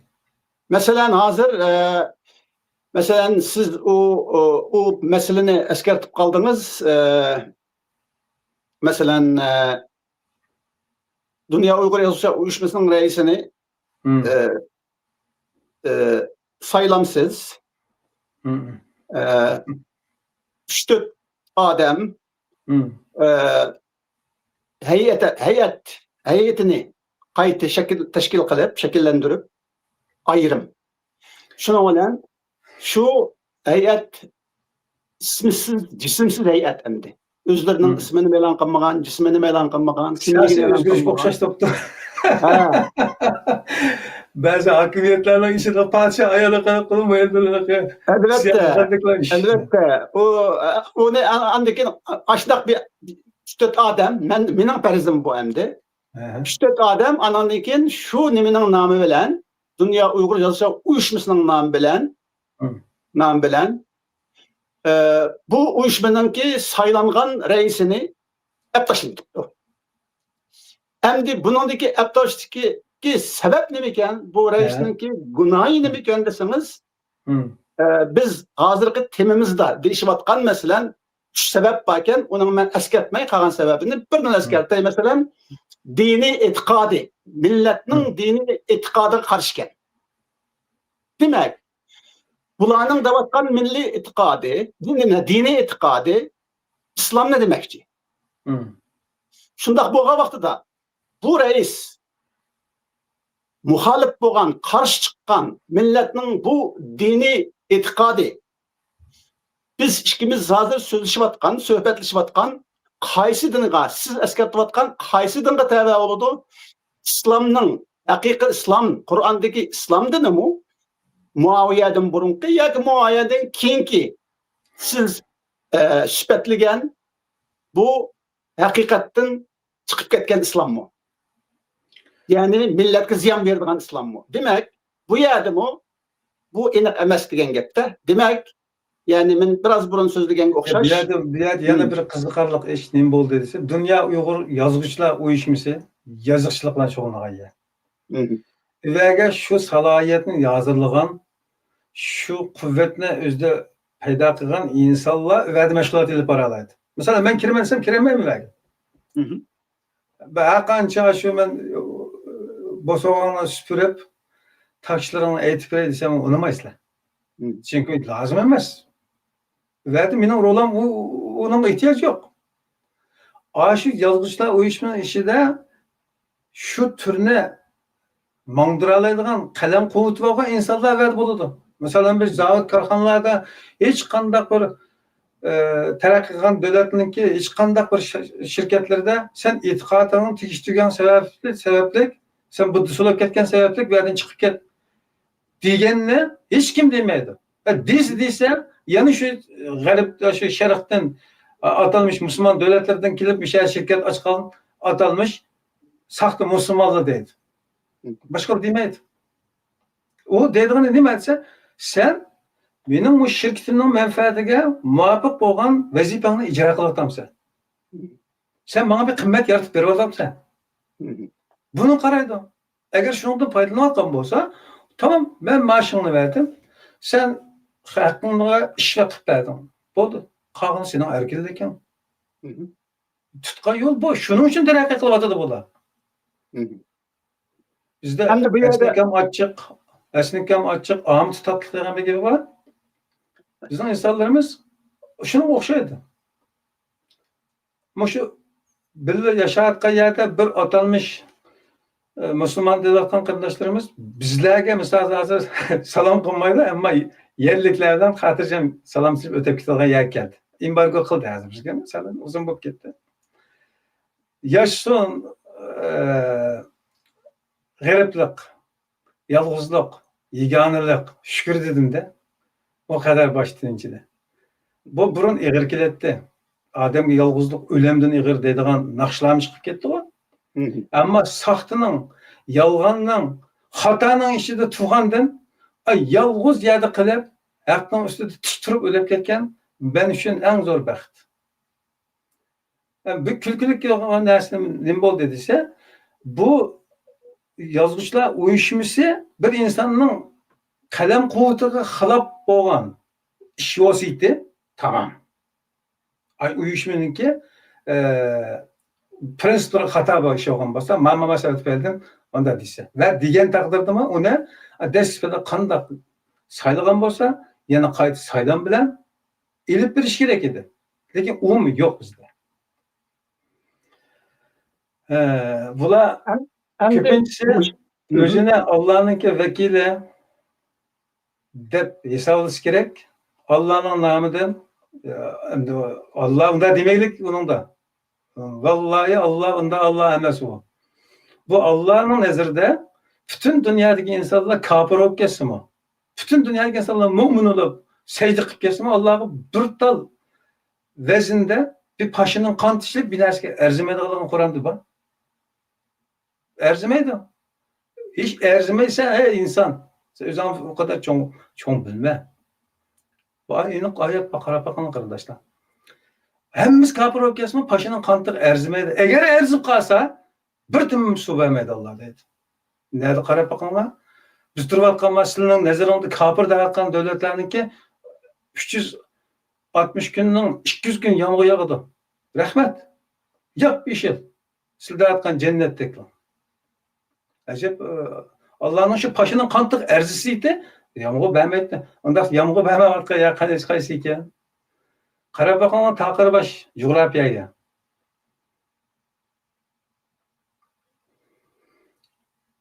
Millet sizler özanlarını Müslüman deysizler. Lekin Müslüman degan hukmning mi xato ekanligini tushunadi qanday. Müslüman degan kim o desa, islomni barpo qiluvchi musulmon bo'ldi ekan. Qur'onda meni oyat bor. Iymon etganlar islom kiringlar deydi. Bor oyat. Ya ayyuhallazina amanu udkhulu deb bir oyat var. Yani iman etqanlar islom kiringlar deydi. Bizda cho'lsa anani nima bo'ldi desa, iman et musulmon bo'ldi deydi. Bizda. Amaliyotda iman bilan islomning munosabati yo'q. Bo'lmasa munosabat olmasa lakum dinukum valiyyin keldimda. O islomning ichida shu mushrikdan tartib, tağutdan tartib, tashqi ibodat qilgan, mozoy so'g'ingan tartib hammasi bor. Anda islom bu, hammasi quchoqlay oladigan. Man qo'yib dedi Allah. Onun itiqad sebepli qilgan xafalıqlarını man qo'yib dedi. O Allah'dan so'raydigan savolni men so'rayman deydiganga sizlarga kim berdi bu huquqni? Degiz keldi insonlar. Tarixda biz ben ko'pincha Uyg'urlarning 90%ni mushu kategoriyaga kirdi deb o'ylayman. Ya'ni mushu mollam mendan yaxshiroq bildi. Men qilmas necha yil o'qigan odam. Bir yeri bordi bildigan. Deymiz shuning peshiga vagonda chapganda chitiblar. Annem bosmamda qiyomatga bir javobini. Deb bütün xafalıqni atib qo'yib turib, biz aqlimizni, irodamizni, o'rlikimizni, yamishimizni o'zimiz go'llab taksiga olib qo'yamiz. Boshqa yoqqa qo'yib qo'yamiz. Lozim bo'lgan chaqda bizga yo'chitib paslan bo'ladi bo'lmadim. Bizga bir yerdan bir qing'ir chiqarib berib, yo'limizni osonlashtirib paslan, ash bo'lgan bizga eng cho'ng bo'ldi.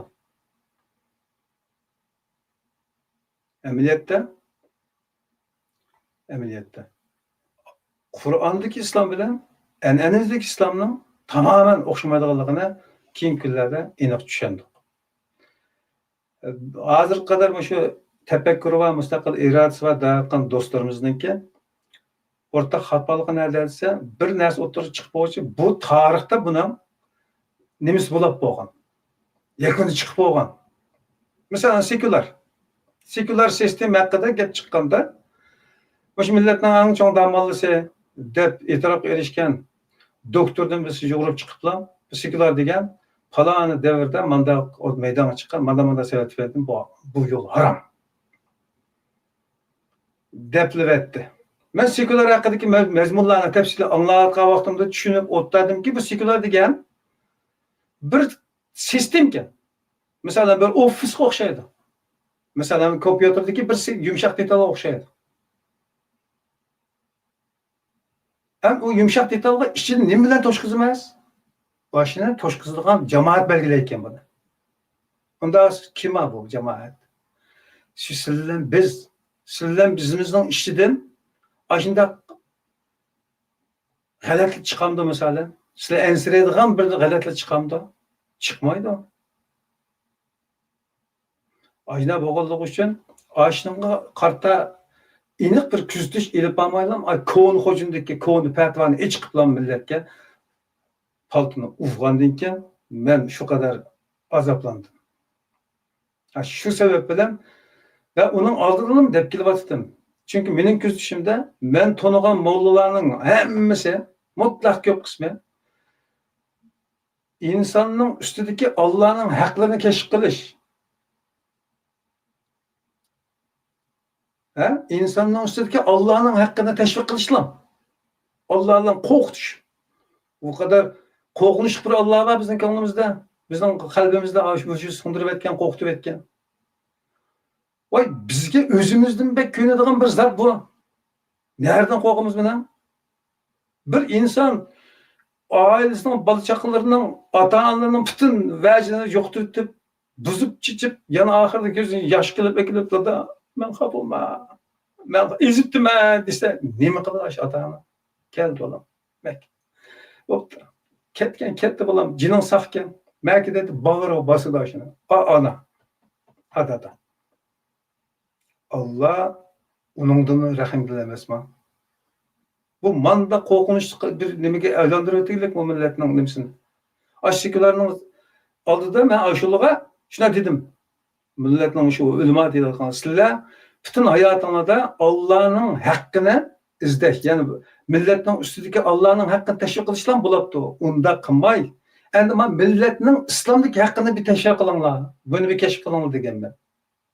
Ama bundan ince çıkmalı. Ve hatta bazen diyaloglarda bizge Kur'an'da ne narsani depti. Devletni qanday qurish haqida, devletga aloqador ish hamma narsani bizga o'zimiz tashlab qo'yibdik ya. Deganlar bo'lgan menga. Ajab, to'g'ri, xalarda qanday o'tirishib ketgan zotlar devletni qanday qurishni esa demayotgan odamga deganman. Ashunda deb oqchik o'tdagan vaqtlarimda ashunda yurgan vaqtlarimda Kerim Zahir Efendi'ninki vatan haqida Qur'ondagi islomning vatan haqidagi fikrlarni rad qilmaydiganligini bir maqolasini o'qib qoldim. Shundan keyin fikrlashdik, oylarcha express ig'ir vaznlik narsalarga chiqdim. Burun bizmi shu bu ozg'unlar ner turib o'tib ketganmiz, ko'z qulog'imizni itib, hozir bizga shu qarindoshlarimiz qilayotganni untinsiz qilib ketganmiz. Mesela ben şuna kadar oylanmaptık. Müş edem bildiğin dep bir yolunun peşini tutulan ötep gitiptik. Erişiptik. Yani bu keyin milletin en önümlük dep qaraydigan yaşlarının fikirleri maydanda qaynayotgan zamanda o sekular haqidagi kona fatvoni chiqiblam yuni chachqandan keyin men qattiq cho'chidim bo'ldi. Bo'ldi, ümit yo'q ki. Deb bu qanda Allah bu. Arabning ham Allohsi mi? Bizning nemish qilib Allohimiz, bizning g'amimiz nesh yemaydigan to degan umidlar shunda sarson bo'lib, axira Kerim Zahirlar chiqashgandan keyin Qur'on manbalik dindagi millatning, insonning, jamiyatning va islomning nimaligini, davlat qurish uchun qanday ko'rsatmalar berganligini yangidan o'rgandim. Ashning şunu istihallıkımız tüfeyliden, şunu düşüngenlikim tüfeyliden, adam gibi baha veriş, o adamın alıqı başka bu yerlerine aktırışamaz, yok, onun fakat fikrini aldım. Biz ilgili şu pidayla ekranında mıngıkın söhbetler edip bağladık. Bütün söhbet edip bağlan kardeşlerimizle nemi prensipini kullandığını dese, benim tutkan yolam şu oldu ki, to'g'inin po'qini maltılab o'ptamay, tuxumini ilish prinsipini qo'llandi. Tuxumini ilib, aşının bilan millatni quvvatlantiradigan yo'lini tepishimiz kerakdi. Yana ham shu manfaatlantirish uchun. Bu millatga sunganligi bilan manfaat oladi. Millat undan qabul qilganligi bilan manfaat oladi. Biz o'tirib xizmatchi bo'lganligi bilan manfaat olamiz. Moshunda yo'lni tutdik. Xolis qildik bu ishni. Haligacha ham shu prinsipda ketyapmiz. Yo'limizda bir o'zgarish qilib boqmadik. Endi o'rta xabalık ya atanmış molla ulama qardoshlarımızdan bütün meselelerinin cevabını ilgirkiler tip bo'lgan. Qanday bir yangi masala o'rtaga chiqsin, bunun tarixda o'rniki chiqib bo'lgan o'rtaga. Uning koni hujunda, uning fatvasi tayyor. Chiqib bilan chanaymiz uni. Deylikken bo'la. Reallikni kuzatish, bugungi ahvolidan aniq bir yuzlashish, izdinish yo'q. Hiç zaten ben tarixni necha qitim sinab bo'ldim, bundan natija chiqmaydi degan tajribalarning keyinidan peshini qo'yib bermay izlanganlar bugun lampochkani kashf qildi. Shuning quvvati bilan dunyoni taraqqiyotini ko'ryapmiz. Misol emasmi bizga? Sizlar bog'lab qo'ygan koni qo'ziqni mo'zay o'pib tutmaydi do'stlar. İzlaninglar. Bugungi real dunyoni izlaninglar deydigan xitobni ichimdan shunda degim keldi. Bu yerda mesela misal çıkıp kaldı mesela hazır çünkü biz hazır nime bilen milli ideolojiya yoki qimmat qarash masalasi bilan yoki milliy birlik degan narsa bilan mushu fikr erkinligi yoki fikr erkinligi degan albatta fikrlarning ko'pligini ko'z tutdi. Milliy birlikni ko'z tutdi. Müşahede biz şu birlik bilen köprünün münasebetini tamam. Ben köprüm kendim. Ben şu münasebetten bir gap kılay. Abi çetelde şu mesela biz turbatkan şu Gollandiyada bütün öylenin işlerizleri, tamlarının egizbesliki,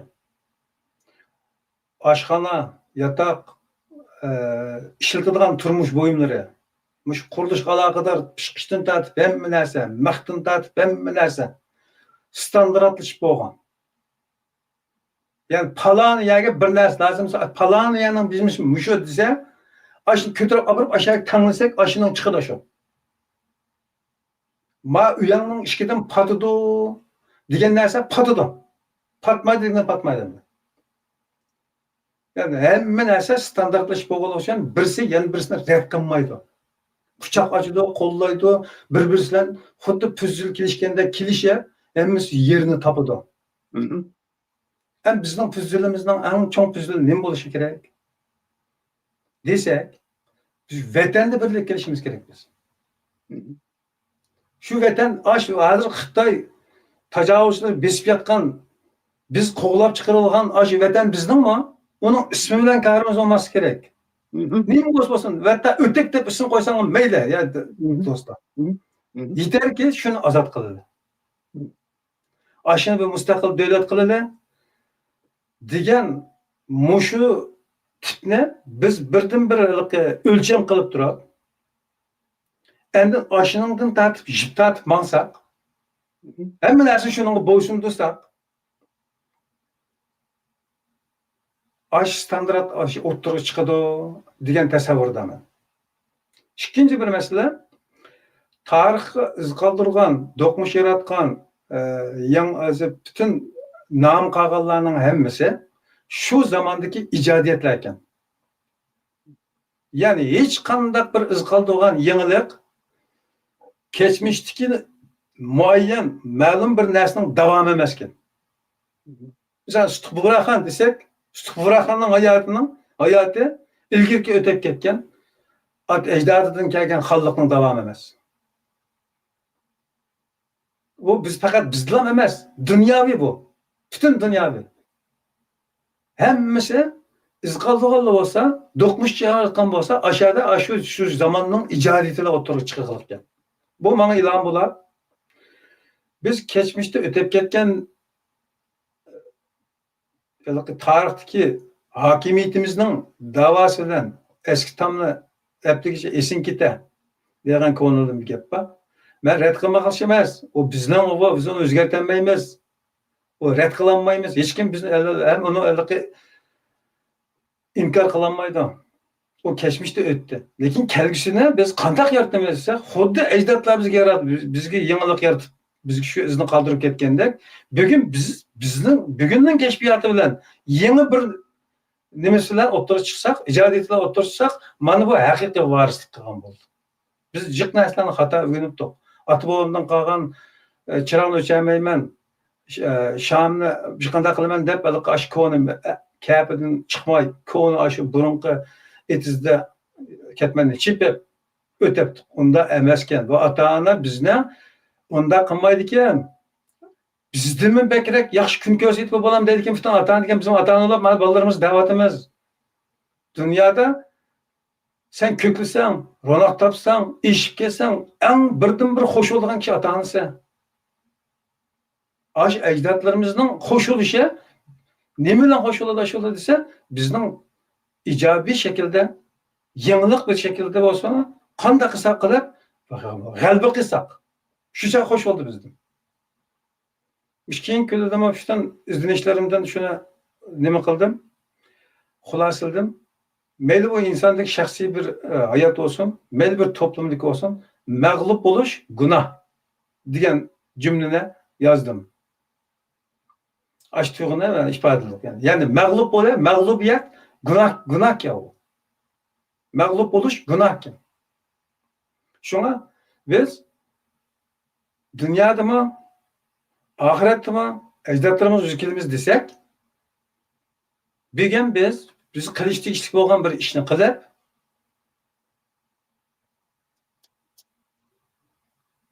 en çoğu boğan devlet müstakilliğine yönlendirsek, şunun için fedakarlık kılsak, belki bir qancha avlod ketishi mumkin. Çünkü tarixni misollarga Yahudilar 2000 yil kurash qildi ekan. Biz uchun 300 yildan oshgan bo'lsa, u kasal o'xshaydi-ku bu. Bir kunda chiqqan kasal bir kunda chiqmaydi. Xuddi shunga o'xshatsak, bugun biz mustaqilligimiz, hur yashash insonligimiz, mush qadr qimmatlarimizni aşınınğa bağlap durup, şunun için dep durup, hemen plan layihelerimizle birlik eklersek, sistemlaştırsak, çokum bir güne bu noktaga baralayımız diyen nime demen. Şuna icadi şekilde dostlarımla cık paranı okuyup kettik mi şu dijital devlet sistemisi diyenlersine dedim. Bunu bəzələ xiyali deyirlər oldu. Çünki bana ilan baxan narsa icadiyet. İcadilikdə bizning mavjudligimiz bo'ladi, qalbimiz bo'ladi. Xuddi tarixdagilarning shunda bo'lgandek. Ham bizda bugun nima yo'q desa, tuproq yo'q. Nima bor desa, bor narsa bor o'tirdi. Armiya yo'q, bu yo'q deymiz. Bor narsalar bilan mangdursaqchi agar. Kim bilen mandırımız onu? Kim fıra oludu? Kim han oludu? Özen han. Yani her bir Şarkı Türkistanlık, her bir vatandaş, ismini desem yani başkalarından nemsi kapkamasın.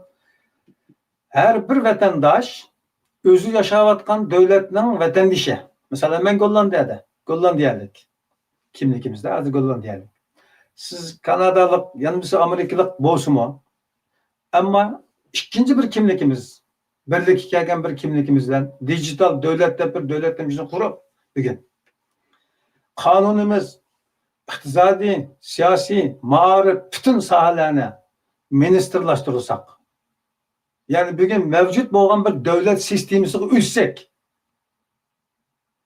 devlet sistemisi bo'yicha harakat qilsak, vatan millatning nomini setib hajlayotgan, uningdan kirim qilib tashkilot chamberida eritayotgan xiyonatchilarning yaxshisini tartib, ma vatan millatning haqqi, ma to'ka millatning haqqini davlatning xazinasiga to'ka.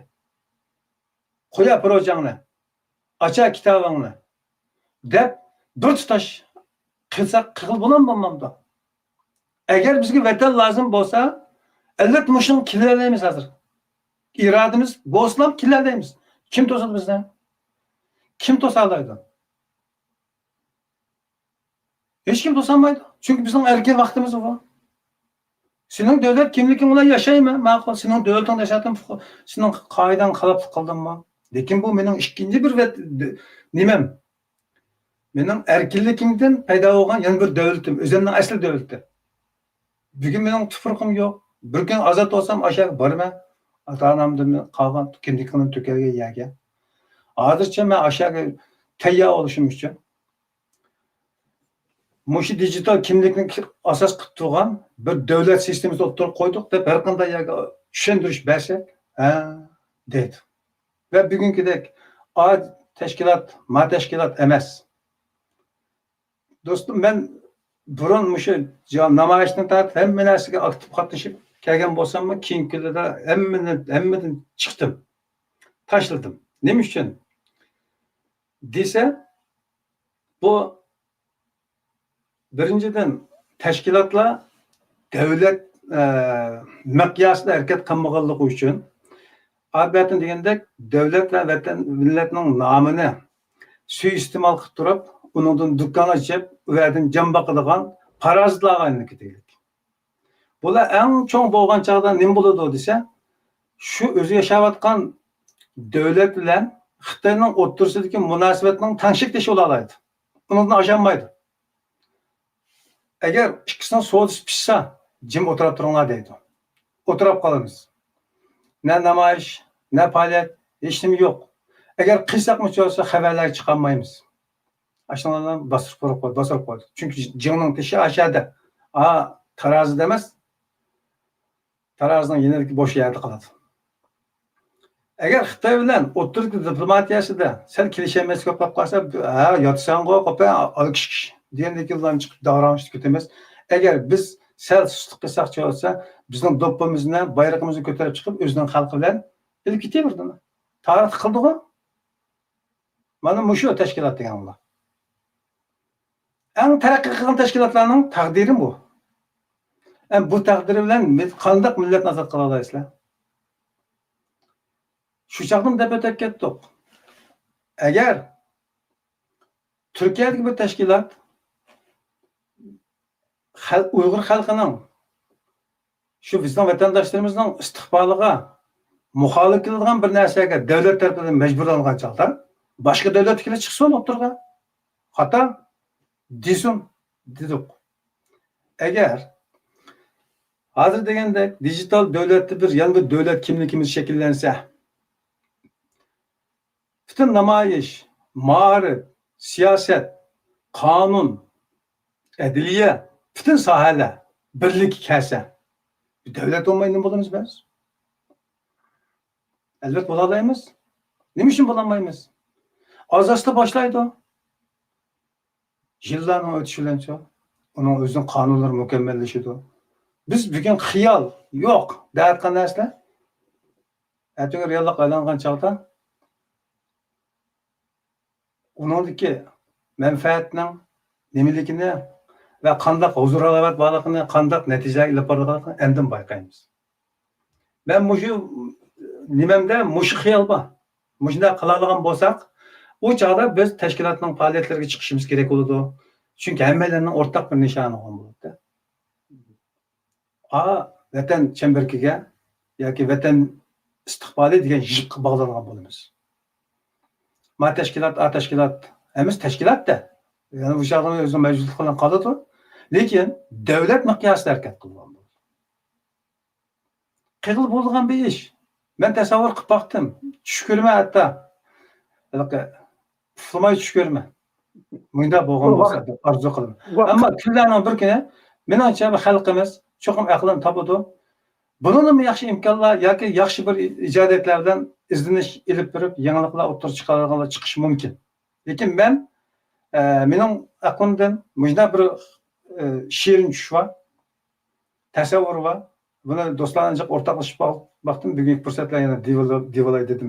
Chunki birlarining tafakkurlarini g'idiqlab qolib qolsa, to'xtab turar. Deb, menda men bek o'xshatadigan birlari chiqib qolib, millatning taqdiri bir yangilik qilib qolsa, to'nimiz erib qolsa ejib emas degan umid emas. Vaqt münasebeti bilen vaqt az kaldı. Sonra biz ahir sualımızga keleyli. Qo'sh. O yine şu axbarat bilen fikir erkinliği Ya. kayıtıdı. Bu sual mındaq soruldu. Axbarat Uygur milli axbaratı dep turaylı. Çünkü teşkilatlarının, şahsi teşkilatlarının, cemiyetlerinin axbarat vasıtasını gözde tutmasak mı? Lekin umumi milli axbarat. Uygur milli axbaratı, yoki Şarq Türkistan milli axbaratı, yoki Uyg'uriston milli axbaratı. Qandaq atsak, yani şu milli axbarat oldu. Bu milli axbarat qandaq qimmatni özleştirgende yoki qaysi prinsipga tayanganda anandan keyin Uyg'urlarning fikir erkinligiga kafolatlik qila oladi.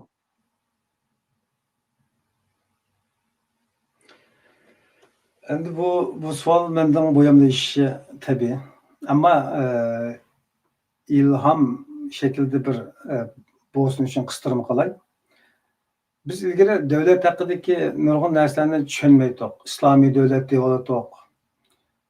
İslami cemiyet ettik. Ne bo'lsa İslami degan bir narsa qo'shib olatdik. Lekin islomning Qur'ondagi islom bo'lsin nima qilay? Nima dey yani? Qur'ondagi islom bo'lsa hech putlashmasdi bunga. Unda deygizmaydi hatta. Endi Qur'ondagi davlatning nima ekanligini deb bo'lgandan keyin davlatning qanday boshqarilishiga aloqador bir prinsip turib qo'yganligini Kerim Zoir efendim programma aloqalar temidik programmada deb o'tib ketdi. Davlat ichki jihatda adolatni, barobarlikni va saodatni, ya'ni xotirjamlikni prinsip qildi. Tashqi jihatda bo'lsa manfaatni dedi. Buni hozirgi shu milliy birlikninki uvuli qilishga bo'ladi. Faqat o'zlashtira olsak. Ben shunday ilhom oldim hozir sizning nimangizdan, yo'llantirishingizdan. Men qo'pol olsun deb o'tib ketay. Bugungi mulla ulamolar Kerim Zoir efendining po'qilim pishki yesi bo'ladi zaten. Ammo bir kun cho'qim yeydi. Çünkü bu adam günümüzge kadar bir sorun hazırlab milletga o'zining tushunchalaridan Qur'ondagi nimani ochiq bayon qiladigan fursatga erishilmay, yillab, basurilib, chetga qilib, ishtirilib, surilib kelgan bir inson ruhiy jihatda hozir qadar salomat turib kelganini men alayda haqlaydim odam. Va o adamning o'tirib qo'ygan narsada hozir qadar bir zidlik ko'rmadim. Ben namozdan boshqa. Qolgan izchil izlangan qarindoshlarimizda ko'ramiz. Men bunda deb odamning chapini yoki bizimizning ko'targan bir yerim yo'q. Ammo haqni dish ko'p qoldi deb deyish uchun da'votaman. Bizning yani millet yana bir xabarlikdan birisi odam baholashgan, saviyasi ilishtirishgan. Agar odam baholash va saviya bo'lgan bo'lsa, bizning u yerda yerimiz yo'q arkadaşlar. Saviyani o'zingizlar talishib, qadrlanglar bir-biringizlarni medallaringlarni bizga u lozim emas. Biz faqat fikrlashimiz. Fikr va fe'llar ustida analiz, operatsiya ilib boramiz. Qur'on qarab turib topamiz. Bayatın qardaşlarımızdan bizleri so'rab ketdi. Hadissiz Qur'on orqali millatni to'g'ri yo'lga boshlab bo'ladi deb. Millatni biz o'zimizning aqliga tayanib boshqardi ekanmiz, boshlaydi ekanmiz, izzat qildi ekanmiz, izlaydi ekanmiz, topadi ekanmiz. Din buning fuqtashmaydi ekan. Javobim bu mening. Mundaqcha sizning shu javobingizdan oxirgi yeni bir savol tug'ilib qoldi. Xo'sh. Uyg'urlar faqat Müslümanlar emas ve şundaqla kitabı, mukaddes kitabı Kur'an'la emas. Çünkü meyli etiraf kılaylı kılmaylı Uygurlarda köp sallık Müslümanlarının Yana da yana az salliq Hristiyanlar ve şundaqla az salliq skolarlar var. Yoki dinsizlar deb ataylik. Endi men başqani almadım, fakat şu 3 nimeni aldım. Şu 3 katlamını aldım, şu 3 haçını. Şu Uygurlarning, Uygur milletinin ictimai torini şekillendirdiğin, ictimai toqulmasını şekillendirdiğin, toqulmasını. Şundaq boğa vaxtıda siyaset, her qandaq siyaset dini köpsallıqni yoki milliy köpsallıqni e'tirof qilmaydi. Bu faqat siyosiy köpsallıqni e'tirof qiladi. Shunda bo'lgan vaqtida Uyg'ur musulmonlari bizning ko'p sonliq bo'lganligimiz uchun millatning dinini yoki millatning ideologiyasini va yoki millatning qimmatini mushu din shakllantirdi faqat deyolmaydi. Shunga o'xshash Uyg'ur xristianlari mundaq deyolmaydi va shundaqla Uyg'ur skolarlari masalan undaq deyolmaydi. Shundaq bo'lgan vaqtida hech bo'lmasa biz bu yerda bizning millatning qimmat qarashi va ideologiyasiga bo'lgan masalada hech bo'lmasa 3 fikr bor degan gap. 3 o'xshamagan fikr bor degan gap. Mushu 3 o'xshamagan fikrni Uyg'ur millatining ideologiyasi yoki Uyg'ur millatining qimmat qarashi qandoq o'z ichiga olib keta oladi? Faqat va faqat mushu 3ni o'rtaq qabul qilgan vaqtida. Qur'ondagi islom uni qabul qildi, lekin dinikum valiyadin. Sen dining haqida hech sen bilan talash tortishim yo'q. Sen to'g'ri ko'rgan nimaga itoat qilsan o'zingning ishing. Kalga itoat qilsang mayli. U sening ishing. Men aralashmayman. Ammo menga va bizga va atrofimizdagilarga insonlik sifati bilan kel, bir vatandosh bo'lib kel bizga, ma davlatni birga boshqarlar, birga yashaylar. Xotirjam yashaylar, tajovuzchilik berib qo'ymaylar. Haqqi mustamlik bo'lib qolib, uningki tigidi qilib, o'zimizga va ishimizga ega olmaydigan bunda hayotdan bir qutullar. Deganni idea qilsak, mencha hammaga yetadi. Bu diniy talash tortish o hech kim qilsin, ammo qildigan bir ish emas. Chunki din Qur'ondagi din Qur'onni manba qilaman hozir qadar, chunki eng ishonchli deyotgan narsadan birisi bu hamda. Qog'ozlarniki boshqalar tarafidan qanday shaklda kelganligi jiq bir jarayon. Ammo o'rtaq bir tarafi bor. Ammo insoniyat bayonnomasi mana aşağıda bir 10 turlik bir haqqa aloqador bir narsa edi. Uningda Qur'ondan borkan, Injildan bor deb anladim, boshqasidan bor deb oldim. Men izdinish bosqichi o'tamadim taqa. Lekin insoniyatning o'rtaq manfaati uchun o'rtaq chiqarilgan qimmat qarashlar bor. Aşı jihatda hammasi o'xshash. Bütün dinlar buni o'rtaq qaraydi ekan. Shunga axborotimiz milliylikini amalga oshirish uchun, axborotimizning milliy bo'la olishi uchun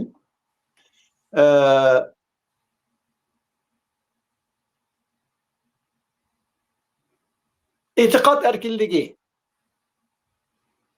fikir erkinligi, mushundaq erkinliklarni qabul qilishi, ko'pligini qabul qilishi va mushu erkinliklarga kapolatlik qilish kerak. Shu chaqda anandan u milliy axborot bo'ladi deb qarayman men. Sizcha mushundaq shaklda aniqlama bersak, ya'ni milliy axborot bir milliy axborot bo'lish axbaratning birligini saqlab qilish uchun ko'p qarashlarning, ko'p e'tiqodlarning erkinligi kapolatlik qilish kerak va shundaqla shu ko'plikni qabul qilish kerak desa, sizce mushu milliy axborot atalamdı?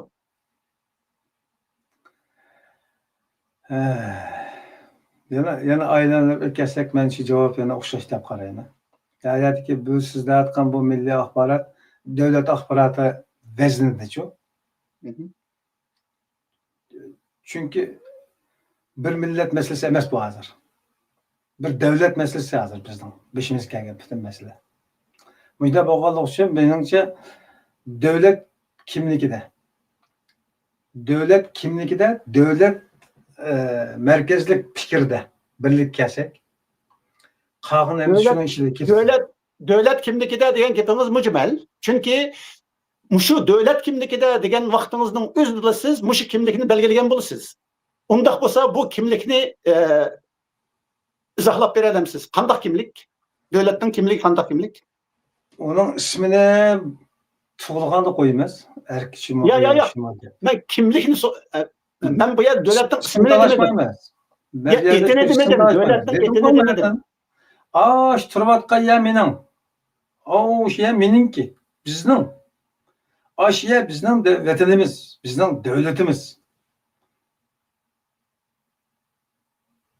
Desek yetidi. Hozircha. Milliy birlik ne? Ya aşı devletni men biraz burun eskerttim Ahmetcan Efendi. Bir ideologiyani sizge berdim mesela. Misal qilib. Yani mening devletim Şarkı Türkistan, vatanim Şarkı Türkistan, milletim Uygur, dinim İslam. Mana mushu mundaq şibetqa vaqtida kimlik? Milliy kimlik. Bu ecdatlardan qolgan kimlikning tanlab chiqilgani deyishga bo'ladi buni. Bugungilarning ijodiyati emas. Bugungilarning realligi emas bu.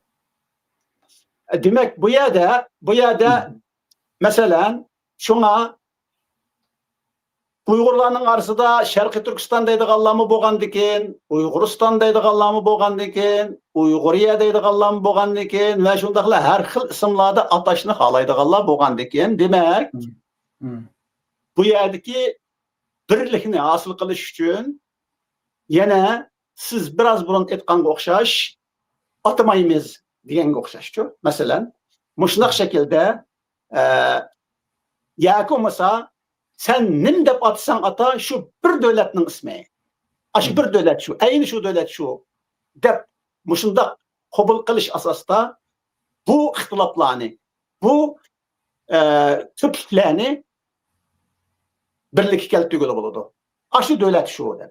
İkinciden Uygur, milletim Uygur degan vaqtida masalan agar Sharqiy Turkistondagi boshqa atalmış özünün millet dep qarıgan, mesela Türkiye milletler değil, başka millet olsun. Dep qarıganlar kopap, ya Uygur desen, bu mu benim vatanım tulsa o bu, deydiganlar çıkıp kaldığa iş olup kalsa, o çağda bunu mu, mesela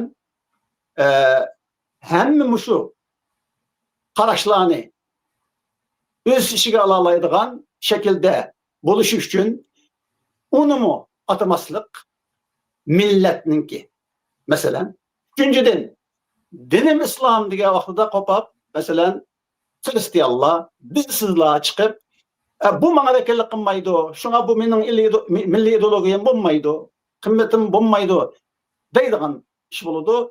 O çağda mana mushundaq ixtiloflarni, mushundaq ko'pliklarni, mushundaq rangdorlikni qandaq birlikka akagil bo'ladi.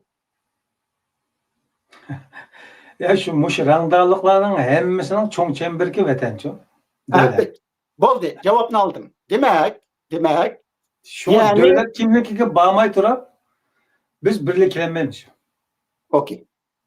Demek Milli axbarat, milli axbarat dövlətnin axbaratı buluş sübtide Hoş. barlıq fikirlerini, qaraşlarını, etiqadlarını öz içige alalaydan buluş gerek desek, muşu hazırki milli axbaratımızga ölçemlik ve bizden ihtiyacımızı çıkardıgan eniqlim bulalımdır. Tamamen bu oldu bence.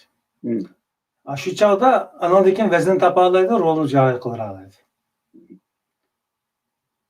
Hem bağışlayalar şirek çok bu. Karana Allah dünya kandak muamele kılatıdı. Yani kainat kandak muamele kılatıdı. Hemmimizin Allah'ı ya o. Bizim çanarkan Xitay'nın mı Allah'sı o? Doğru. Doğru. Aşında Allah o. Aşında kuvvet o. Aş vatan bizden aşının içini tertip ettiğin insanların hemmisini aşında kuşak kıladı. Doğru. Manda neresi bu vatan dege, manda hakimiyet dege. Sizge köp rahmet Fidai Ahmet Kaşgar Efendi Tağdım bağdım olap ketip kaldı. Epok arkadaşlar. Ben özüm tutanım yerlerim olsa, hata ketkeyi olsa, hazırdan başlayıp epok sorayım ben. yani biz muş ekranın özdülüğüne fikir erkilliğini yürüzüvatımız. Şuna iş kandak, her kandak bir fikirde hatalık olmaydı. Doğruluk olmaydı. Sizge kelgen embargo meselesini ben bek çok takip kılamadım. Ama közüm çıkıp kalgan bir ya ne boldu dese, şu siz özünüz a'za bolgan cemiyetning teşkilatınki tor bitini işletip, hazırki sizning özünüzün izdenişi deyilgen. Milletin menfaat için izdenişte hazır. A noktadan kelgen çağda ziddiyetli emas. Çünkü umut deydi, ben bu teşkilatını, bu Kadamkeşler cemiyetini kuruş arkalı halkını tutkuzumuz, halkımızı manda kılımız, kuvvetlendirimiz, semirtimiz deydi de. Bu noktada kelgen çağda ikisi esli bir maksatda. Fakat özüge sığdırılmaya yeri var. Elbette. Esli sığdırılaydı, onu sığdırtmaya arkalı var. Lekin Pres bunu noktasından etkan çağda Uygur Kalemkeşler Cemiyeti degan küçük bir çemberekning içige bu bütün milletine bağışlayadigan bir fikirni ekirgenligimizni o'zi begizni qaltiq salgandek ish. Şunu teshib chiqibdi. Şu mening ko'z qarashim, asli o yani unda ishlatish her jihatdan to'g'ri bir ish emas. Lekin sizning fikr erkinligingiz, izlanishingiz menimcha menfaatlik milletga. Çünkü geçmişteki bütün an'analar, adetlerden biz bugün geldik. Eğer yana devam kılsak, bundan beter olsak bolumuz ki yaxşılanish olmaydı. Şu an biz izlenişimiz gerek. Sizden bir izlengücü dep gördüm. Ve şu bizning milletning şu programni qanchalik adam ko'rdi bilmayman. Eng cho'ng alohidliklarimiz ise anglamaydi, ko'rmaydi, ko'zni yumib itdek qabaydi. Ama şimdi real vaqt ko'rib keldik. Kulak sağan kişi nemdeydi o dese, Kerim Zahir mi aynı gapni qilyotibdi. Osmancan, Ahmetcan Osman mı aynı gapni qilyotibdi. Şu milletni qanday qilsak qutqizamiz degan narsani deyotibdi. Milletning manfaati şu devlet qurish uchun to'salg'i bo'lgan narsalarni adolatibdi. Uning qimmati yanmishini ko'ta. Bugun bizni mustaqillik olib turgan narsa bo'lsa akka. Deyotibdi deganni anlagan, kulak sağan insan bolsa muş xulosasiga keldi. Misal cümlede men keldim. Fakat o'xshamagan variantlar, azroq farqlar bor. O bo'ladi o. Çünkü bu fikrlar vazni ig'ir fikrlar. Onunla bir devlet miqyosida moliya ajratishi, qo'g'dishi, alohida nima silib, fursat yaratib, tadqiqot nimasi uyushtirish kerak. Bir Ahmetcan Osman bilan, bir Kerim Zahir bilan yamisidan bo'lmaydi bu. Aşındak vazni ig'ir narsani faqat qalbingizdan kelgan bir ilhom bilan bütün bo'ron chaqmoq qarshi yalang'och maydonga kirib chiqdinglar. Menimcha millatning qahramonlari sizlar. Ammo bugün millat tushungan chog'da qavranglarga gul qo'ydi. Lekin hayot vaqtingizda cho'qim dashdan bilan o'tamiz. Chunki bizning millatda hayotning qimmati yo'q. O'lgan chog'da hayatida qilmadim yat, o'lgunida dardi faryod. Bugun biz qarab baksak, arlab programmasını alaylı programmasını qilib, onun nazarisini qilib, onun bayrağını ko'tarib, tashviqotini, xotirasini qildik, da'vat qildilar. Aş kişi hayat vaqtida ashuni chet qaqallar shu. Bugun bizgimi chet qaqallar, biz o'lib ketsak, bir kun kelib bizning bayrog'imizni ko'tarib chiqib, ashundan ham nan tepib yeydi. Millat agar o'yg'ansanglar, shuni ko'rsizlar. Meni gapim tugadi, rahmat. Rahmet sizge Ahmet Efendi. Köp rahmet sizge hürmetlik görer anlarmen. Bugünkü ben şundak qarayman programımız bu yerde ahırlaştı. Hayır hoş, aman bulunlar. Hoş.